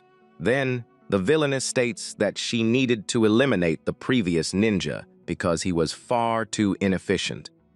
But she laments that the old poison was weak, since it still left the victims' bodies completely intact. Just then, the woman reveals that she needs to create a much more potent formula so it won't leave any traces. With that, the captor prepares for the final test, and the prisoner desperately tries to break free. At that moment, she explains that the new compound must dissolve flesh and bone without leaving a single clue. Then, the toad spits a red-colored venomous projectile straight onto the chest of the young man in the bandana. But the prisoner screams in rage, unleashing his true hidden power with a furious glare. Just then, the young man channels every bit of his vital energy and activates his fire style to burn the ropes away. With that, a massive wave of flames detonates across the area, creating a literal inferno inside the greenhouse. At that exact instant, the assassin merely flashes a sadistic smile, thanking him for sacrificing himself. Then, a powerful beam of acid rips through the flames and strikes the warrior dead on in the forehead. Tragically, the terrible toxin begins to dissolve the poor young man's face in an agonizing manner. Just then, the youth's body completely melts away in a matter of seconds, proving the formula's success. With that, the villainess observes the outcome, laughing with absolute pride over creating the perfect mixture. At that moment, nothing remains but the ninja's scorched clothes resting over a puddle of gray liquid. Then the assassin holds her small green toad and names the technique the poison style. Furthermore, she displays a twisted affection for her pet and celebrates their newfound strength. Just then, the story shifts scenarios and displays the illuminated facade of the famous Tokyo station. With that, the protagonist and the red-haired youth take a secret elevator down into the city's underground. At that exact instant, they reach a depth of nearly 200 meters and spot a traditional temple. Then the scene reveals the imposing main entrance of the Union's headquarters, decorated with a mask. However, the two of them keep walking down the long stone pathway lit by ancient lanterns. Just then, the dark-haired youth observes the place in amazement that a mansion of that scale could exist underground. With that, a little girl wearing a kimono steps out from the shadows, holding a cage with a parrot inside. At that moment, the red bird begins to speak in a bizarre manner, welcoming the warrior. Then, the protagonist becomes confused upon realizing that the leader's imposing voice is coming from the creature. However, Director Manson introduces himself through the parrot and advises that the young man will undergo a test. Just then, the hero and his orange-haired classmate are left surprised by that immediate demand.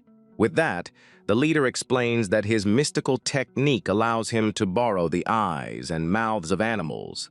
At that instant, the young girl carrying the bird bows in silence, revealing herself as the caretaker. Then the ally whispers, mentioning that to this very day, he has never seen his great boss's true face. But the bird apologizes for not revealing itself and asks the dark-haired youth not to be upset. At that, the hero understands, thinking to himself that concealing one's face is essential for a leader's safety. With that, the director of the union politely expresses his gratitude for the young man's understanding through the parrot. At that moment, the red-haired youth seriously asks what the exact purpose of conducting this test would be. Then, his classmate tries to defend the dark-haired youth, guaranteeing that his skills have already been proven. But the bird replies that he does not doubt the reports, and merely needs to follow the union's regulations. Just then, the bird explains that, to grant the license, it is mandatory to discover the attribute of his technique. With that, the protagonist learns that the rules require him to demonstrate the element of his jutsu. At that instant, the young man replies directly to the parrot, revealing that his abilities possess no element. Then, the animal stares at the youth for a moment, looking at the dark-haired youth in an attentive and suspicious manner.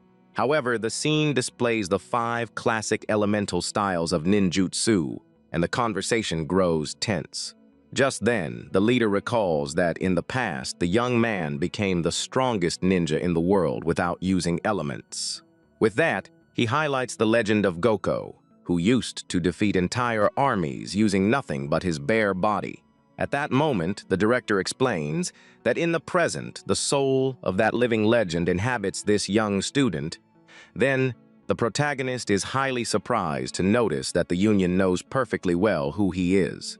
But the leader considers that the new body might have brought along magical attributes that have not yet awakened. Just then, the hooded red-haired youth widens his eyes, agreeing that this was an interesting possibility. With that, the young man stares at the floor thoughtfully, remembering that techniques channel the power of nature. At that exact instant, he deduces that if his body changed, his magical element might have changed as well. Then a black cat appears holding a beautiful candlestick in its mouth and walks to the center of the room. However, the bird asks if the dark-haired youth does not wish to finally discover his own mystical element. Just then, the feline takes its position and displays the lit candle that will serve to perform the mystical test. With that, everyone in the tatami room grows extremely serious, awaiting the start of the ritual. At that moment, the organization's director announces the official start of the famous flame ritual. Then, the dark-haired youth sits cross-legged in front of the candelabra to concentrate his power. Meanwhile, his classmate and the little assistant stand by watching in silence, waiting for the result. Just then, the hero calmly closes his eyes, breathing deeply, and begins to refine his energy. With that, the young man brings his hands together in a prayer and releases a massive amount of sparks into the air. At that exact instant, he performs the ancient sacred signs known as the 9 shinobi symbols. Then, the rapid movements of his fingers begin to refine his spiritual flow in an incredible way. Finally, the dark-haired youth concludes the sequence of classic gestures to awaken the strength within his soul. Just then, a powerful barrier of golden energy envelops the protagonist, making the ground vibrate. With that, his ally is marveled to notice that his friend's spiritual power shines as bright as a diamond. At that moment, massive waves of force keep radiating from the young man, making the room feel heavy. Then the bird stares at the dark-haired youth in absolute astonishment, deeply impressed by his vital energy. Meanwhile, the little assistant begins to shake with fear, unable to withstand the young man's spiritual pressure. Just then, the little girl in the kimono widens her eyes and grits her teeth, nearly collapsing from the power. With that, the leader asks her not to overexert herself and orders the little one to close her eyes immediately. At that instant, the director warns that she is still far too young to endure such immense spiritual strength. Then, the girl obeys, squeezing her eyes shut while trying to breathe amidst all that heavy pressure. However, the candle remains lit in the center of the tatami, awaiting the mystical reaction of the element. Just then, the story explains that the flame should grow with fire or change color with earth. With that, the protagonist focuses all of his golden chakra, hoping to see what transformation will take place. At that moment, the young man brings his hands close to the fire and concentrates the maximum force of his energy. Then the candle simply continues to burn in a completely normal and stable manner, without a single alteration. At that, the hooded ally's jaw drops, completely confused to see that absolutely nothing happened. Just then, those present in the room merely observe the scene, unable to comprehend the reason for the outcome. With that, the dark-haired youth opens his eyes, realizing that the candle's flame did not move even a single millimeter. At that instant, the young man and the parrot stare at each other in absolute silence, quite surprised by the failure. Then the protagonist lets out a long, tired sigh and relaxes his arms, giving up on forcing it. However, he flashes an awkward smile upon noticing that he still lacks any magical element in this body. Just then, the red-haired youth falls backward in a completely comical shock, thoroughly disappointed by the result. With that, the hero scratches his head with a laugh, commenting that he is already used to fighting without elements anyway. At that moment, his ally yells out in frustration as he was eager to witness a high-level jutsu. Then the director stares at the candle inquisitively, noticing something very bizarre within the flame. However, the leader is suspicious of the fact that someone can refine so much spiritual power without a single element. Just then, he calls assistant by her name, catching the attention of the little girl in the room. With that, the boss orders the lit candle to be put away, as he wishes to perform detailed examinations in the laboratory. At that instant, the girl agrees, nodding her head obediently as she stares at the fire. Then, the director officially concludes the test and hands over an object for the assistant to deliver. At that, Pakori hands over the wooden plaque containing the organization's approved official shinobi license. Just then, the protagonist stares at the small identification card in his hands, looking quite thoughtful. With that, the parrot explains imposingly that he now holds official permission to use jutsus. At that moment, the mystical leader advises that the card will resolve any potential issues with others. Then, the bird shifts topics and reveals that the Union scientists have already completed the autopsy. However, both young men get a big scare when the director announces that the result is already prepared. Just then, the little assistant hands over a sealed green scroll containing all the information. With that, the dark-haired youth receives the document in his hands, and the little girl asks him to burn everything after reading. At that instant, the young man realizes that the report contains fundamental clues regarding the poison user. Then the bird flaps its wings gently, requesting that the hero use all of his power for the sake of peace. But the protagonist responds with absolute determination in his eyes, asserting that he has always operated that way. Just then, the scene shifts, showing both young men dressed in their school uniforms in the morning. With that, the red-haired youth begins spinning the sealed scroll on his finger, admitting the report was a surprise. At that moment, he reveals that the probability of the killer being at their own school is massive. Then the ally lets out a tense sigh of worry while walking right alongside the hero. However, the hooded companion uses his firepower to burn the scroll away, erasing all traces. Just then, the dark-haired youth warns seriously that their identities must already be known after that previous fight. With that, the red-haired youth begins to break into a cold sweat, realizing they are at an absurd disadvantage now. At that exact instant, the protagonist merely flashes a challenging smile, warning that the enemy is welcome to try. Then the two of them begin walking resolutely toward the school's interior to launch their search. But on the rooftop above, a mysterious black-haired girl observes them both with a sadistic grin. Just then, a terrible, smiling silhouette monitors the hero's every step through the school window. With that, the young men head up the school's gray stairs, trying to act completely natural. At that moment, the red-haired youth thinks to himself in frustration that he has already combed the entire building and found 0 clues. Therefore, the ally deduces that this poison user is operating at an absurd level of stealth. However, the story flashes back to the past, showing when they were casually eating lunch in the park. Just then, the protagonist savors his delicious lunchbox of meat and rice, weeping with joy. With that, the young man widens his eyes, experiencing a true explosion of flavors inside his mouth. At that exact instant, he delights in the wonderful meal while his classmate checks the document. Then, the dark-haired youth looks curiously at the report in his friend's hands, wanting to know about the clues. But the ally explains that the water rival actually used to be just an ordinary civilian. Just then, the file displays a photo of Shizuku Gesso, showing that he worked in sanitation.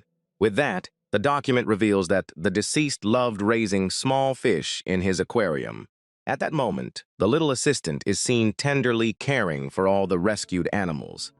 Then, the dark-haired youth listens to the story in relief while the red-haired youth keeps reading the details.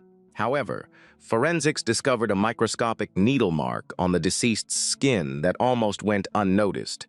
Just then, the two warriors surprisingly conclude that the awakening of Jutsus was caused by an injection.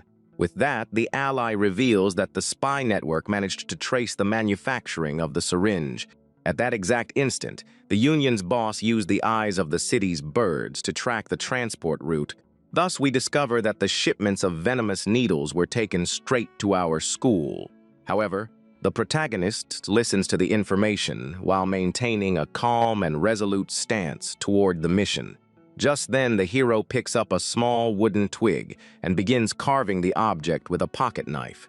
With that, the orange-haired youth stares at the scene in confusion, not understanding what he is doing. At that moment, the dark-haired youth calmly advises that he is preparing a small weapon. Then, the warrior flashes a slight, mysterious smile, calling that little stick a secret weapon. However, the story returns to the present, showing the two of them walking down the school hallways. Just then, the ally warns tensely that they must be careful around any strange person. With that, he asks the hero to keep his eyes wide open for anyone who might approach them. At that exact instant, several female students excitedly surround the dark-haired youth, filming him for social media. Then the students comment in surprise that the dark-haired youth sent the bully Kumazawa to the hospital.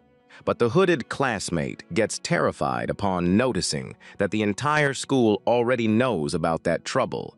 Just then, the teacher heavily berates the young man for getting involved in a street fight. At that moment, the red-haired youth stands in complete shock upon noticing that even the faculty knows about the conflict. Right then, he remembers that only the defeated Bullsy's cronies were present at the fight.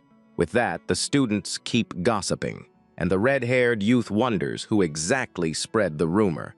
At that exact instant, the orange-haired youth panics and warns that the situation looks real bad. He imagines that the mysterious killer might be hidden right in the middle of that crowd of students. Then the dark-haired youth reasons calmly, deducing that the two of them were being watched the entire time. Just then, we recall the small green toad that was spying on the entire previous fight from the bushes. With that, the warrior concludes that this poison user was the true author of the gossip. At that moment, the protagonist places his hand inside his pocket and prepares a silent counterattack. However, the crowd of noisy students begins rushing toward the two of them down the hallway. Then, the youth with the confident gaze holds a small shiny coin and decides to make a move. Just then, the hero hurls the metallic object at high speed, generating a powerful spark of blue energy. With that, the improvised projectile strikes the window, shattering the glass with a loud crash inside the school. At that instant, dozens of sharp shards fall scattered across the floor, shining in the light. Then, the students get a massive scare and begin shouting, failing to understand the reason for the accident.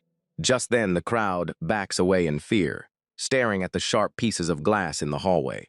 With that, the red-haired youth stares at the damage in shock, noticing his ally used a coin to shatter it. At that moment, his partner analyzes the situation and realizes that the shards form a barrier. He notices that the sharp glass tips act exactly like those metal spikes used by ninjas. Then the bell rings and the teacher seriously orders all students to return to their classrooms.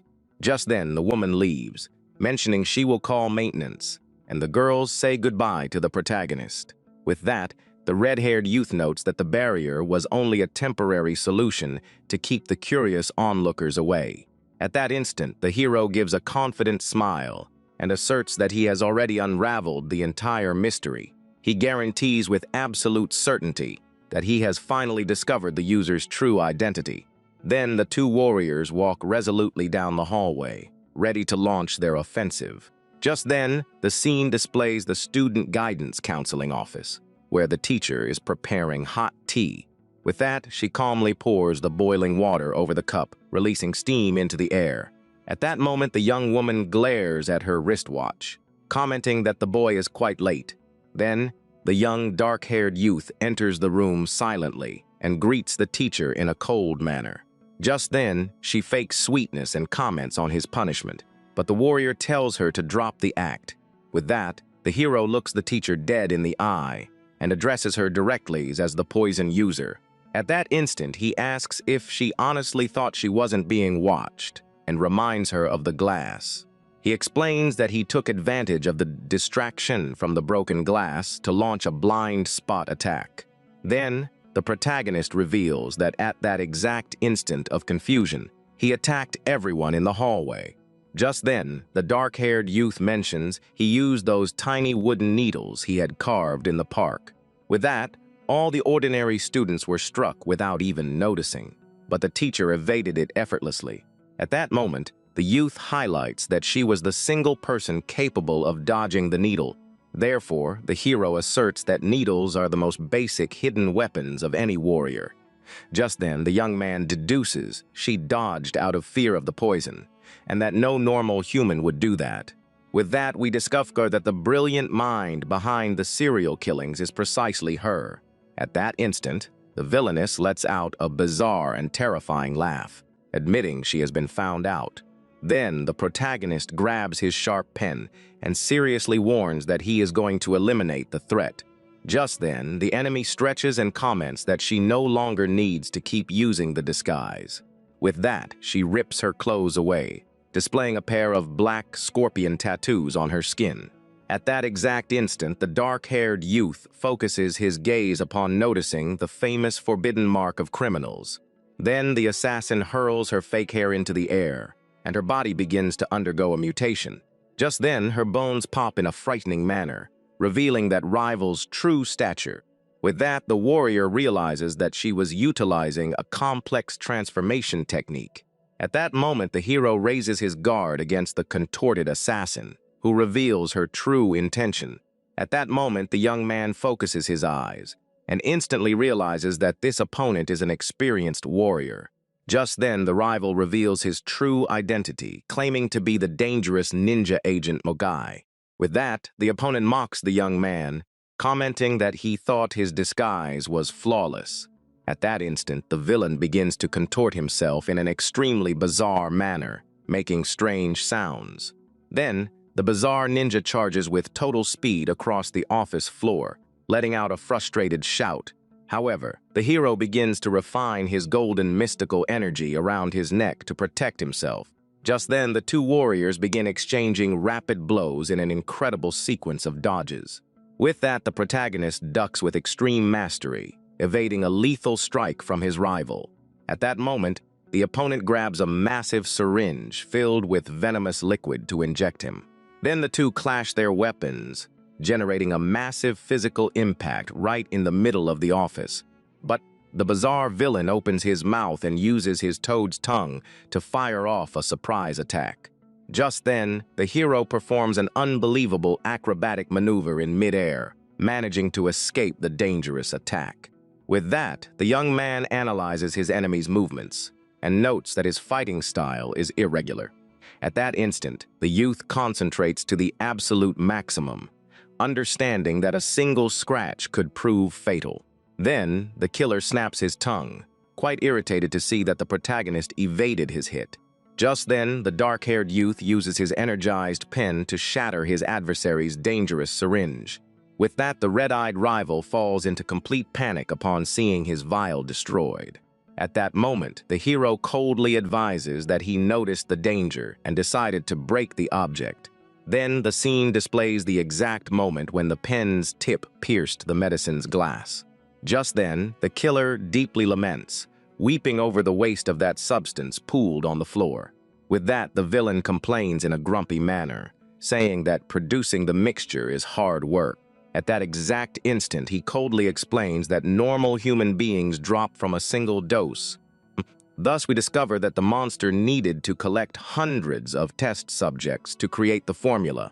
Just then, the rival glares at the youth with a look of pure hatred, asking if he understood its value. With that, the hero demands to know the exact number of innocent people who were sacrificed. At that moment, the killer proudly confesses that he eliminated 178 people.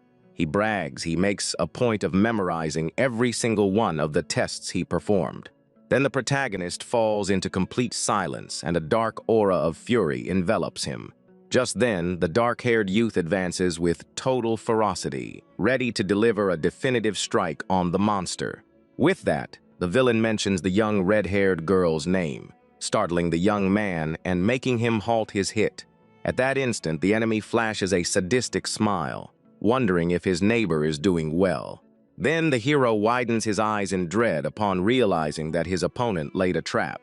Just then, the story displays the red-haired neighbor's apartment, where she is preparing to do yoga. With that, the gorgeous girl begins to stretch with a calm smile, completely oblivious to the danger nearby. At that moment, the villain cruelly reveals that the dark-haired youth's neighbor has become his hostage in this fight. Then, the killer explains that he scattered camouflaged venomous toads all across the young lady's apartment. Just then, he guarantees that it takes only a single mental command for the creatures to attack the young woman. With that, the opponent mocks the hero's enraged face, asking if he is irritated now. At that instant, the monster orders the dark-haired youth not to take a single step if he wishes to keep his neighbor safe. Then, the cruel creature warns that he will take the red-haired gurgle's life without hesitation if the hero reacts. Just then, the rival brings his terrifying face close, mocking the young man's despair and surprise.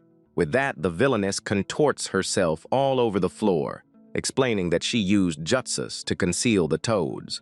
At that exact instant, we discover that dozens of green amphibians are spying on the girl from the ceiling. Then, the killer orders the young man to remain completely motionless and allow himself to be defeated to save her. Just then, the protagonist lets out a sarcastic laugh, commenting that using hostages is a tired old tactic. With that, the dark-haired youth challenges his opponent with a confident gaze, telling him to go right ahead and attack. At that moment, the villain widens his red eyes, thoroughly surprised by the young man's tremendous audacity.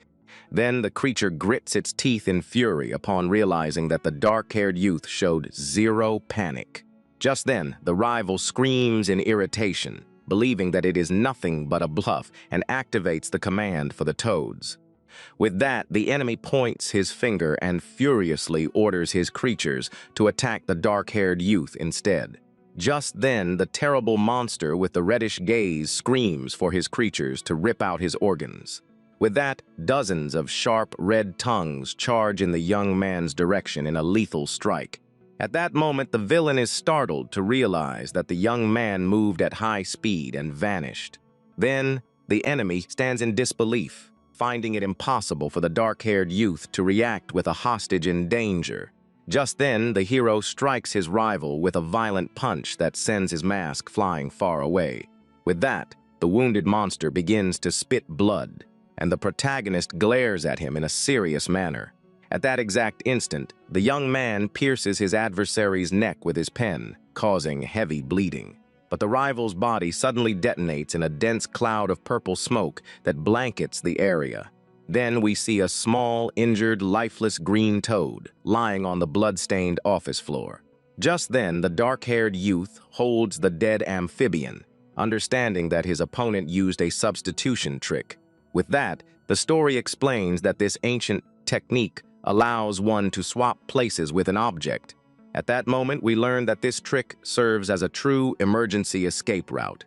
Thus, we discover that swapping positions with a living being requires a massive amount of spiritual mastery. Just then, we understand that the villain's trick is an advanced jutsu, exclusive to those who control beasts. With that, the protagonist casts the animal aside and comments that he managed to evade the hit effortlessly. At that instant, the enemy grits his teeth in pure rage, his cheeks scratched from the battle.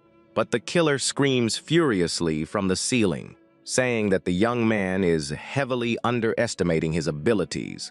Then the villain performs hand signs at high speed to conjure his absolute worst secret technique.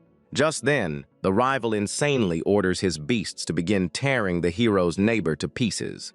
With that, the scenario displays the cute red-haired girl in her room as the venomous toads drop toward her. At that moment, the creatures leap hungrily, but his orange-haired ally acts quickly to save her. Thus, we discover that his red-haired friend was already infiltrated at the location, ready to halt the attack. Just then, the orange-haired warrior activates his smoke style, creating rapid clones that break into the apartment. With that, the gaseous copies begin striking down every single venomous toad, protecting the young lady. At that instant, the amphibians are crushed one by one, splashing blood and smoke against the wall. Then, the hooded hero finalizes the rescue while the neighbor stares at the situation, blushing. Just then, the red-haired youth smokes his electronic cigarette on the pole, thinking that he would never forgive anyone who harms girls. With that, the hooded youth strikes a stylish pose and promises to protect the red-haired girl in absolute silence. At that moment, the young warrior smiles proudly, thinking to himself that everything went exactly as his friend planned. Then, the story flashes back in time, showing when the two allies were conversing on the rooftop. Just then, the hooded red-haired youth gets startled upon learning that his companion plans to face the villain all alone. With that, the protagonist replies calmly, asserting that he will manage to handle the situation. At that exact instant, the dark-haired youth explains that there is a 90% chance of the rival utilizing attacks. He deduces that the killer's standard tactic would be to attack the school and the house at the exact same time. Then we return to the present, where the ally advises over the communicator that the neighbor is completely safe. Just then, the hooded youth keeping an eye on the window, admiring the stretches she is doing. With that, he becomes completely mesmerized, commenting that she is simply a goddess. At that moment, the red-haired youth gets hearts in his eyes, dying of jealousy over his partner. Then, inside the office, the protagonist seriously advises his rival that his plan involving the hostages has failed. At that, the orange-haired monster is left completely speechless upon realizing that he has lost. With that, the hero unleashes his immense golden mystical aura and asserts that the plan was thoroughly naive. At that instant, the creature screams in fury and leaps from the ceiling to pierce the young man no matter what. But the dark-haired youth counterattacks with extreme speed, slicing his adversary's claws away with his pen. Then the blue-eyed warrior mocks his rival, saying that his strike is weak and thoroughly predictable. Just then, the hero pierces yet another one of the gigantic toads with a precise hit that splatters blood. With that, the killer backs away in fear, crawling back to the safety of the ceiling. At that exact instant, the young man prepares himself, holding several pens, while thinking about his relationship with his neighbor. Then he recalls when the red-haired girl would cutely yawn while brushing her teeth in the morning before school. Just then, the young lady would ask him in a spoiled manner to buy low-fat milk on his way back. With that, the gorgeous girl would smile sweetly, asking the young man not to be long because she would worry. Just then, the protagonist manages to strike his adversary with precision, making the enemy scream in agony. With that, the hero remembers his neighbor's request with affection and feels his mystical aura burn brightly. At that moment, the bizarre villain hangs upside down from the ceiling, trying to distance himself. Then the warrior admits to himself that receiving that cute concern wasn't bad at all. Just then, the red-eyed killer falls into complete panic and screams for the dark-haired youth to stop. With that, the young man makes his final decision, wishing only to end the fight so he can go buy her milk. At that instant, the hero charges forward with all of his destructive speed, vowing to end the fight. But suddenly, the contorted monster flashes an extremely terrifying and macabre smile. Then the dark-haired youth, who was preparing his decisive blow, is struck by a wave of dread and freezes. Just then, the young man realizes in shock that his muscles have locked up, deducing that he has been poisoned. With that, the enemy hanging from the ceiling scoffs, laughing out loud upon noticing that the protagonist stopped. At that instant, the sharp-clawed assassin ironically asks if the hero wants an explanation. Then the bizarre-looking rival mocks the dark-haired youth, asking who exactly is the weak and pathetic one now. Just then, the monster cackles upside down, proclaiming that the true power of his poison is just beginning. Meanwhile, back at the apartment, the beautiful red-haired... At that moment, the dark-haired youth tries to react, but realizes in shock that his muscles are completely locked up right there. Just then, the terrible red-eyed enemy cackles upside down, noticing the hero's struggle to breathe. With that, the young man feels a wave of heavy dizziness as his vision begins to blur right in the middle of the office. At that exact instant, the youth stares into the void, wondering if he really was poisoned by his adversary. Then the hero's body plummets heavily onto the office floor, kicking up a small cloud of dust right there. Still, the protagonist laments on the floor that he failed to sense any substance approaching. Right then, the villain mocks him from way up on the ceiling, commenting that the warrior has lost all of his tough posture. With that, the slender monster lands on the floor right beside the fallen dark-haired youth, displaying his frightening appearance up close. At that moment, the creature holds a syringe filled with a green liquid and proclaims victory against our hero. Then, the legend explains that ancient ninjas used the wind's own smoke to suffocate their rivals. Those warriors of the past would burn toxic plants to destroy their opponent's lungs. Just then, a powerful general clad in red armor used venomous jellyfish to weaken the army. With that, the dark-haired youth recalls that he knew the dangers of the air, but still failed to avoid the trap. At that instant, the blue-eyed young man stares at a corner of the room, trying to decipher the origin of that attack. So he focuses his exhausted gaze straight toward the top of the cabinet, where the aquarium filled with little fish sits. Sure enough, inside that glass, the blue marine plants are beginning to release a strange purple mist. Right then, the corals expel glowing bubbles into the water, spreading the lethal toxin all across the office. With that, the assassin approaches with a laugh, asking if the boy honestly thought he only controlled amphibians. At that moment, the story reveals that the villain's secret weapon is a coral carrying the most dangerous toxin in the world. Thus, we discover that this marine plant is 8,000 times more potent than ordinary cyanide itself. Moreover, the monster confesses that he used his jutsus to release the poison very slowly so that no one would notice. Right then, the chemical formula of palatoxin is revealed, being one of the greatest threats created by science. With that, we see a scientist in a special hazmat suit, isolating the dangerous substance inside a laboratory. At that exact instant, the evolutionary lineage shows how humanity mastered this biology in 50 years. Then the dark-haired youth extends his weakened hand, realizing that this poison has absolutely no color or scent. But he reflects on how the ninjas of the past have evolved their secret techniques to an absurd degree in the present. Just then, the new warriors of the shadows utilize modern weapons blended with their traditional jutsus. With that, the assassin smiles in a sadistic manner, asserting that he possesses strengths that have never existed before.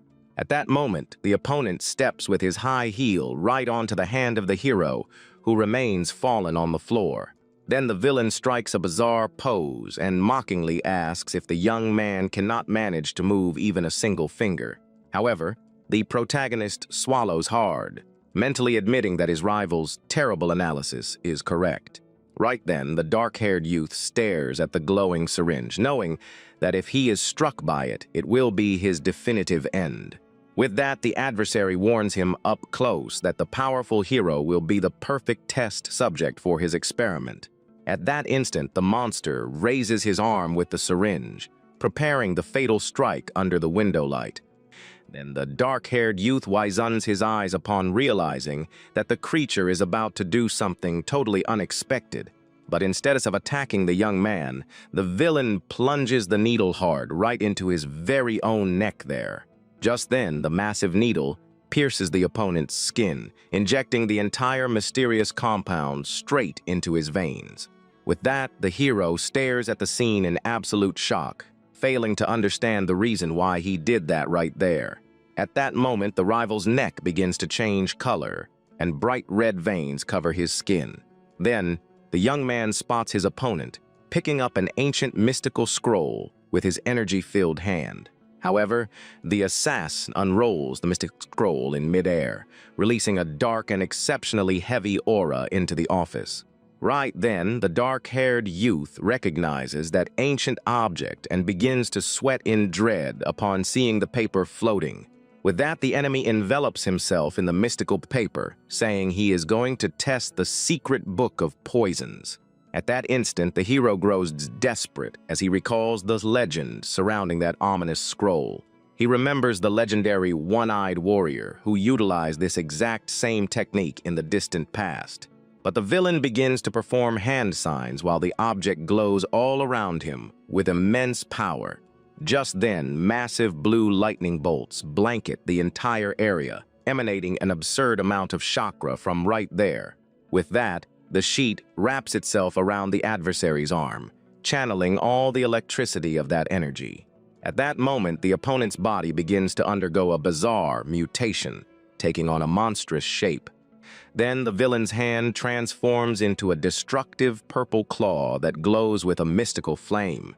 At that moment, the rival reveals that his ultimate poison has completely fused with his ninja skills.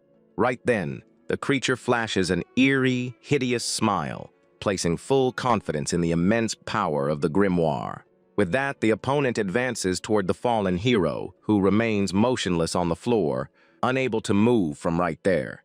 At that instant, the monster steps into the purple liquid on the floor with a laugh, asking if the boy is going to completely melt away.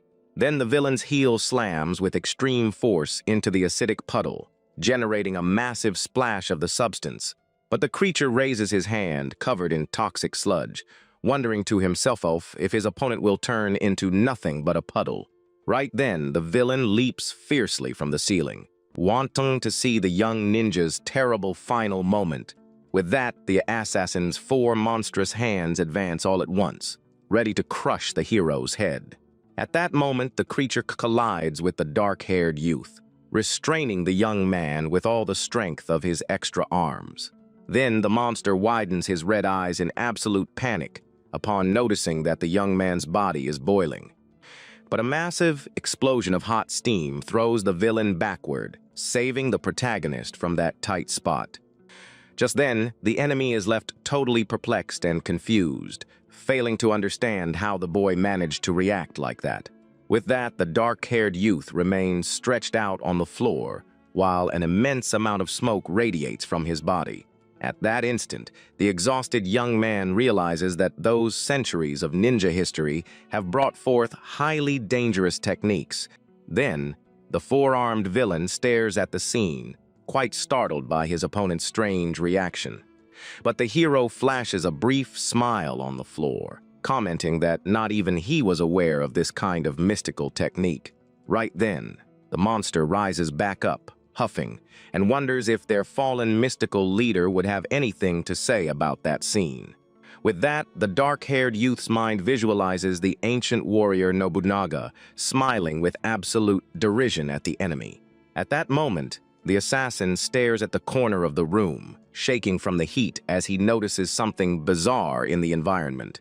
Then the water inside the large aquarium begins to boil intensely, creating bubbles due to the extreme temperature. But the villain begins to sweat in dread, comparing the heat of that room to a literal steam sauna. Just then, a small toad sitting on the monster's head begins to shrivel up due to the extreme heat of the place. With that, dozens of green amphibians plummet dried and lifeless from the ceiling directly onto the opponent's shoulders. At that instant, the creature falls into utter despair upon noticing that his beloved pets have perished. Then the villain holds one of his toads and realizes in horror that the animal has shriveled up like a raisin. But the monster reasons in terror, understanding that his opponent's temperature is rising without stopping. Right then, the hero continues to glow intensely in a vivid bright red shade, while the floor all around him melts. With that, the dark-haired youth challenges his rival, shouting to see which of the two techniques is the true victor there. At that moment, the venomous corals inside the aquarium boil and end up destroyed by the immense heat of the room. Then, the assassin swallows hard, startled by the complete destruction of his primary source of toxins. But the water in the container bubbles violently, evaporating all the moisture from that sealed office. Right then, the rival tries to breathe with great difficulty, sensing that the air is as hot as fire itself.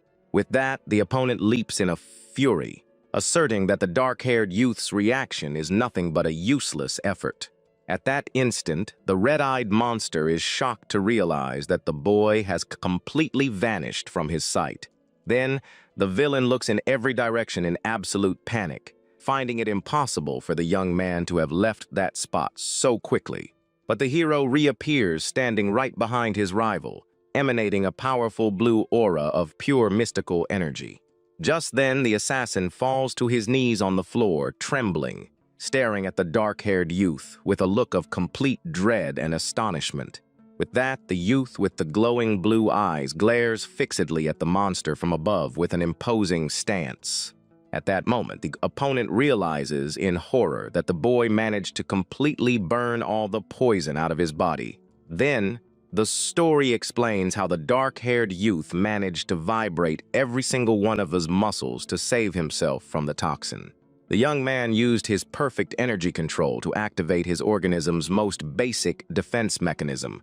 Right then, sweat is revealed as the human body's primary natural tool for expelling any poison. With that, the dark-haired youth utilized his mystical jutsus to accelerate the vibration of his fibers to the absolute maximum right there. At that instant, each part of his electric body generated an immense physical friction that heated his blood. Then the hero shielded his most vital internal organs, lining the walls of his heart with chakra. But this process caused his body temperature to spike like a microwave running on high. Right then, the dark-haired youth expelled all of the assassin's toxin through his skin, feeling totally rejuvenated once again. With that, the young man's body temperature reaches the absurd level of 120 degrees under his rival's gaze. At that moment, the villain screams in terror, realizing that the hero's sweat evaporates immediately upon touching the air. Then the creature focuses its gaze of pure hatred, resolved to use its final card against the formidable young man. At that moment, the villain charges forward in a fury, delivering dozens of rapid strikes with all of his arms. Just then, the youth performs a spectacular evasion, creating several illusions of himself to confuse his rival. With that, the monster's claws strike nothing but the wind, while the hero distances himself with great agility. At that instant, the dark-haired youth feels that the high temperature is causing severe dehydration in his body. Then, the opponent deduces in shock that any ordinary person would have already perished from such a massive loss of water. But the monster mocks him, asserting that the young man will not be able to endure and keep fighting for very long. Right then, the panting hero smiles, knowing he has only a single minute of full movement left to win. With that, the assassin lets out a sadistic laugh, planning to drag out the fight until his time runs out. At that moment, the enemy brings his hands together, preparing a new secret jutsu to guarantee his definitive victory. Then the opponent summons a gigantic venomous serpent that charges with its mouth wide open against the dark-haired youth. But the giant reptile moves at high speed, trying to swallow our protagonist without a single shred of mercy. Just then, a large explosion of purple poison blankets the area, seeming to engulf the young man's body all at once. With that, the villain transforms into a serpentine beast, believing he has secured victory in the combat. At that instant, the monster decides to back away to maintain his distance and wait for the poison's effect to return. Then, the enemy shatters the large glass window, leaping out of the building to flee from the hero's fury. But the dark-haired youth plants his feet firmly on the wet ground and sets off in pursuit of the creature at an impressive speed. Right then, the monster screams in pain upon being struck in midair by an extremely swift counterattack from the young man. With that, the adversary widens his eyes as he sees the hero advancing from below with overwhelming power. At that moment, the young man glows, enveloped in flames of pure energy, evaporating all the smoke all around. Then the dark-haired youth displays a lethal look, showing that he is ready to deliver the definitive blow from right there. But the enemy contorts in desperation, howling in pain due to the scorching heat radiating from the hero. Right then, waves of mystical heat rip through the opponent, causing his snake transformation to unravel. With that, the villain wonders in absolute panic what the true origin of that absurd technique could be. At that instant, the young man appears with gigantic wings of mystical smoke, blocking any possible escape route. Then, the assassin stares at the youth, realizing that this mystical power belongs to an entirely different era than this one. But the hero brings his fingers together, performing rapid signs that make the environment's energy vibrate powerfully. Just then, the story explains that the dark-haired youth's current physical structure is merely that of a normal student. Because of this, he was utilizing only 5% of his total chakra to avoid destroying his own muscles. At that moment, the young man discovered a new way to combat toxins amidst all that immense heat. Then, the mystical dark-haired youth channels his spiritual strength to purify every single blood vessel right there. But with the remaining 30%, he enhances his physical attributes to a superhuman level. Right then, the hero smiles with absolute confidence, knowing that his combat plan truly worked out right there. With that, an explosion of golden energy and lightning envelops the young man, illuminating the entire school courtyard. At that instant, the dark-haired youth assumes the legendary golden form of a mystical warrior with a fearless gaze. Then, the villain screams in complete shock upon noticing that the young man has transformed into that legend of the past. Moreover, the legend reveals that the boy's golden appearance is identical to that of the strongest shinobi in history.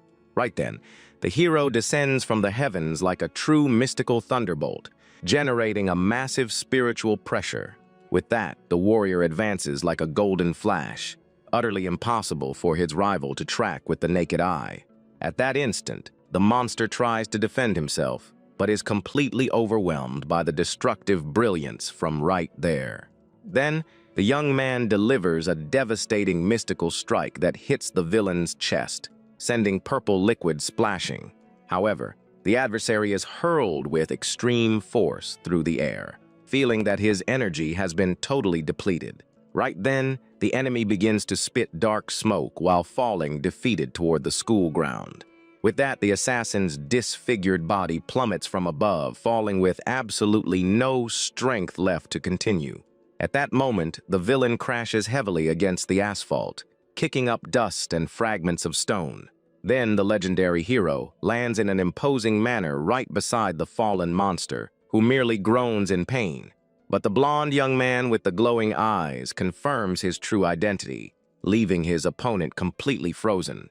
Just then, the mystical warrior smiles victoriously upon declaring that the mission to capture his rival is concluded.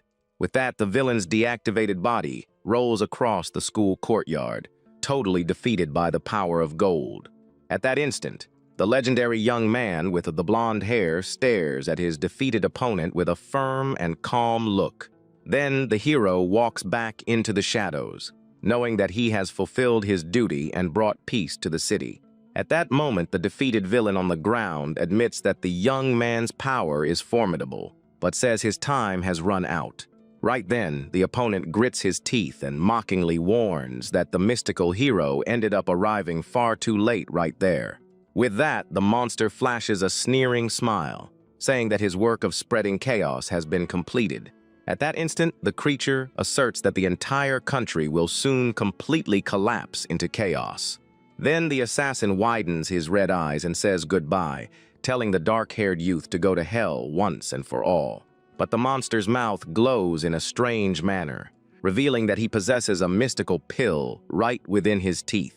Just then, the blonde youth with the blue eyes notices that his rival hid a lethal dose of poison right inside his molar tooth. With that, the mystical hero refuses to let his opponent escape and prepares to deliver another punch. At that moment, the young man with the golden fist strikes his rival's chin, preventing him from biting down on the dangerous pill. Then, the venomous tooth goes flying away, and the assassin passes out for good, completely incapable of fighting right there. Still, the blonde protagonist stares at his unconscious adversary, saying that he has many questions to ask him. Right then, the opponent's body bleeds on the ground, while the dark-haired youth in his mystical form stares at the surrounding damage. With that, the golden aura unravels and the hero returns to his student appearance, wiping the sweat from his face. At that instant, the young man walks away tiredly, admitting that severe dehydration almost cost him his life in the combat. Then, the dark-haired youth goes to the school's outdoor area during the sunset, desperately searching for water. The boy begins to drink hastily directly from a courtyard faucet to recover quickly. Just then, cold drops stream down the neck of the hero, who keeps drinking plenty of water to hydrate himself right there. With that, the young man reflects on the previous battle, admitting that this toxin user was exceptionally strong. At that moment, he knows that if he had made a single mistake during the fight, the defeated one would have been himself right there. Then, the young man turns off the metal faucet and leans against the stone counter, thinking about what he must do now. But the protagonist flashes a subtle smile, knowing that despite the difficulties, the victory was his in the end.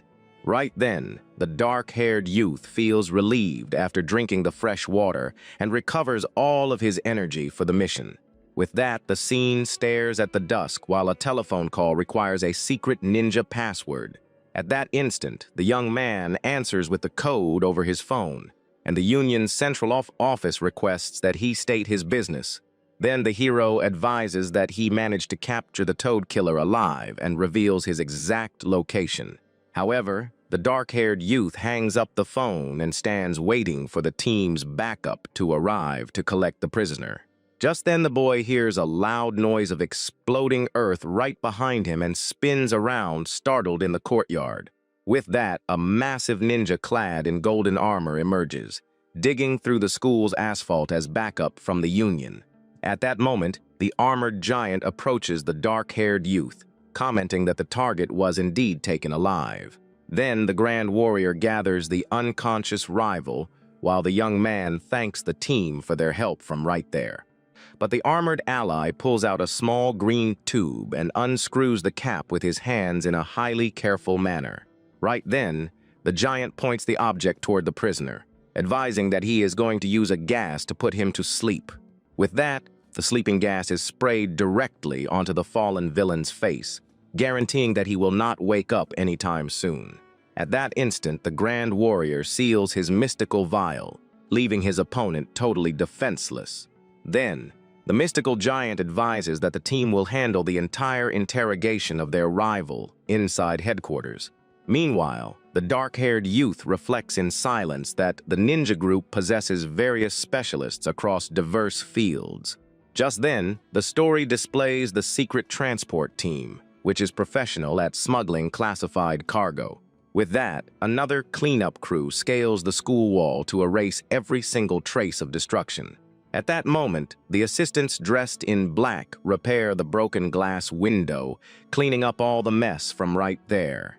Then, the young man looks up, thinking to himself that concealing battles from the modern public is difficult work. But he decides to turn his back on the area, knowing he can leave that part of the mission for his allies to clean up. Right then, the dark-haired youth recalls his primary commitment and knows he needs to go buy milk for his neighbor soon. With that, the young man checks the demanding text messages on his phone and lets out a tired sigh. At that instant, a blue carton of milk and a package of chocolate protein powder are displayed on the table. Then, the beautiful red-haired girl drinks the fresh liquid in her glass, savoring every single sip after her yoga workout. But the young lady happily cheers, wiping her mouth upon seeing that the dark-haired youth finally brought her favorite beverage. Just then, the young man stares at his neighbor with an exhausted look, tired of being treated as nothing more than an ordinary delivery boy. With that, the red-haired girl drapes herself over the boy's back in an affectionate manner, saying she was deeply worried. At that moment, the hero complains of pain upon feeling the scratches on his arm caused by the previous combat.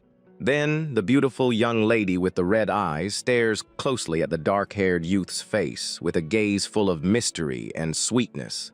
At that moment, the red-eyed young lady stares at the young man, asking if he suffered some kind of mistreatment again. With that, the dark-haired youth is quite surprised while resting his injured arm in the kitchen. Then, the girl sits cross-legged on the floor, wearing comfortable workout clothes. But the young man flashes an awkward smile, claiming that he merely ended up tripping on the way back. Right then, the moonlight shines intensely over the big city's buildings, illuminating the entire region. At that moment, a delicious traditional Japanese meal featuring various dishes is served on the table. With that, the hero begins to eat in silence while his neighbor accompanies him closely. Then, the young man thinks to himself that his primary duty against that dangerous villain has already been resolved. But he remembers the monster's terrible threat, saying that the entire country would soon collapse. Just then, the youth stares at his plate thoughtfully, wondering what exactly that enemy meant to say. At that moment, he wonders if there truly is a secret organization operating behind everything. With that, the young man recalls the mysterious scroll and wonders if other attacks are bound to happen. Then the hero remembers that the mystical object is identical to the one used by the ninja who defeated Nobunaga. However, a powerful sensation of imminent danger consumes the mind of the boy with the glowing blue eyes. Just then, he clenches his fist tightly, sensing that something terrible is exceptionally close to happening. At that instant, the red-haired girl in her kitchen apron stares at the dark-haired youth, asking if something tastes bad. With that, the hero gets startled and quickly replies with his chopsticks in hand that everything is excellent. Then the girl lets out a suspicious sigh, not entirely believing her neighbor's excuse. But she warns him in a protective manner that if anyone strikes him again, he must let her know without hesitation. Just then, the young lady with the red eyes points her chopstick, resolved to defend her friend from any rival. At that moment, the protagonist stares at her finger pointed in his direction, left completely without a reaction. With that, he silently thanks the girl for her support while reflecting on Hibari's past. Then the neighbor goes back to eating cheerfully, stuffing her cheeks with food in absolute cuteness. But the young man knows that he needs to protect that special person at any cost from all danger. Right then, the hero reflects that the previous owner of that body must have been a timid and frightened boy. At that exact instant, he recalls that the old owner suffered so much at school that he tried to give up on everything. With that, the warrior focuses his determined gaze, knowing that the true Hibari will one day return. Therefore, he wishes that this incredibly kind neighbor remains right by that boy's side forever. But the red-haired girl interrupts his thoughts, offering more food in a highly spontaneous manner. Just then, she flashes a beautiful smile, claiming victory for having used a special seasoning in the recipe. At that moment, the two share a knowing and cheerful look in the middle of that warm meal. With that, the young man notices that the feeling that now unites them at the table is the purest form of peace. Then, the protagonist concludes his train of thought with a firm decision regarding his current role. Afterward, the young man lies down on the comfortable bed of his dark bedroom, looking at the ceiling thoughtfully. Just then, he understands that his single true mission from now on is to keep that routine safe. At that exact instant, the hero sits on the edge of the bed under the soft illumination coming from the open window. With that, he pulls aside the blue fabric curtain, focused entirely on protecting that home from any threat. Then the dark-haired youth observes the massive full moon in the sky, promising to unmask all of his enemies. Moreover, an aura of absolute determination arises in his gaze, resolved to crush all intruders in the city. Just then, a mysterious purple-haired female ninja appears silently, affectionately embracing him from behind. At that moment, the beautiful intruder with black nails whispers provocatively right next to his ear. With that, the young man widens his eyes in shock for failing to sense that assassin's presence right there. Then, he reacts quickly, firmly gripping the intruder's arm to prevent any strike. But the dark-haired youth glares at her with a serious look, questioning where she came from and how she managed to enter the bedroom. Just then, the dark-haired girl licks her red lips mockingly, completely ignoring the question. At that instant, she utilizes an exceptionally swift escape technique, dissolving like smoke into the air. With that, the hero is left completely perplexed to note that the enemy escaped from his hands. Then, the assassin reappears sitting on the young man's bed in a confident manner, displaying a calm smile. But the youth with the blue eyes stares at his opponent, wondering what the true goal of that visit could be. Right then, the female ninja begins to remove her combat cloak to initiate a new battle against the dark-haired youth. At that moment, the dangerous girl draws close, whispering in a provocative manner that leaves him quite embarrassed.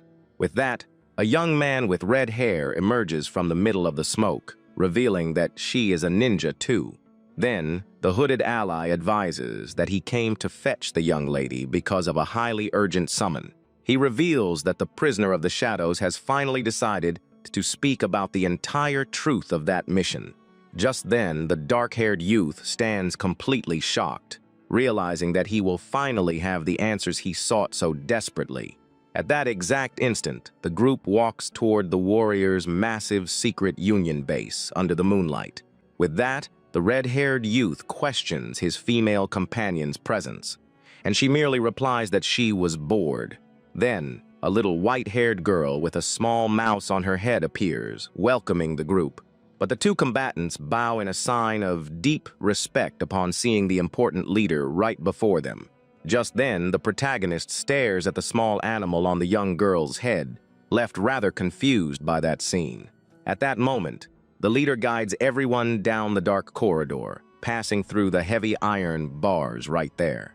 With that, the little one lights a candle to illuminate the path toward the location's underground dungeons. Then, the prisoner with long orange hair is seen chained to the wall of that cold cell. But the small leader approaches with the candle and orders the villain to tell everything he knows about the mysteries. Just then, the tiny pet fish stares at the prisoner, waiting for him to reveal the secret of the scroll. At that exact instant, the enemy remains completely silent with his head lowered, showing zero reaction. With that, he finally raises his face, displaying his frightening black eyes in the middle of the darkness. Then the hero realizes immediately that his adversary is under the effect of a powerful hypnosis jutsu, but the monster begins to speak in a trance, revealing that this object is the legendary grimoire of the shinobis. Just then, the dark-haired youth is shocked to finally discover the true name of that mysterious floating paper. At that moment, the villain reveals that 9 scrolls exist, and his group already possesses 3 of them. With that, the leader questions if they are collecting the objects, and the rival confirms the suspicion.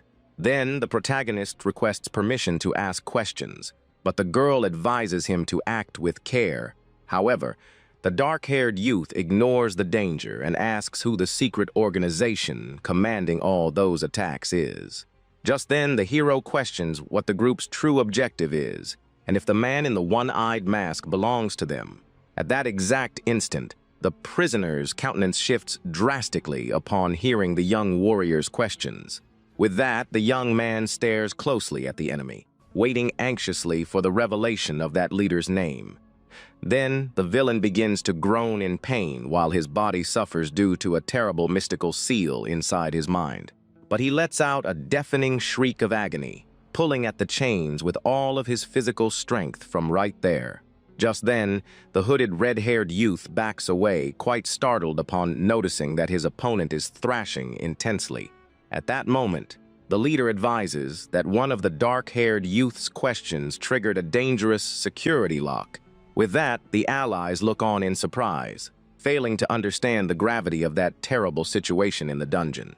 Then, the little girl explains that this mental lock normally forces the person to take their own life, but the rival continues to resist the seal of death, solely due to his immense vital strength.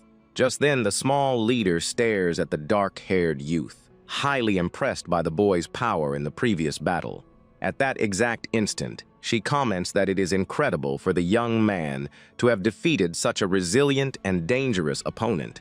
With that, the chained villain continues to contort himself while attempting to fight against the seal in his mind. Then, he finally reveals in a trance that the name of his terrible secret organization is Akegarasu. But the monster screams that their plan is to gather all the grimoires to completely destroy the current peace of Japan. Just then, he asserts with hatred that he is going to drag the entire country straight back to the bloody era of wars. At that moment, the hero stands completely perplexed upon hearing the revelation of that villainous group's plans.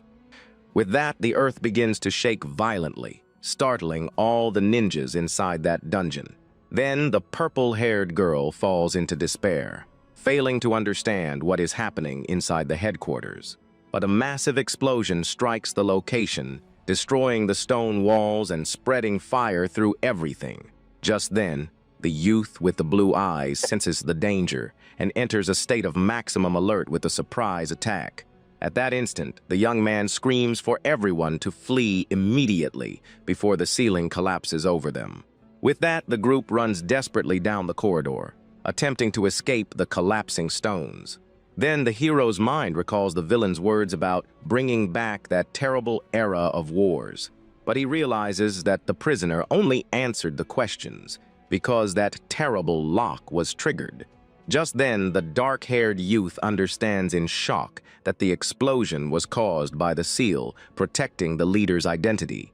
At that moment, the dark-haired youth spots a mysterious silhouette observing everything from the top of a massive cliff. With that, the youth with the glowing blue eyes grows extremely furious upon recognizing the rival's presence.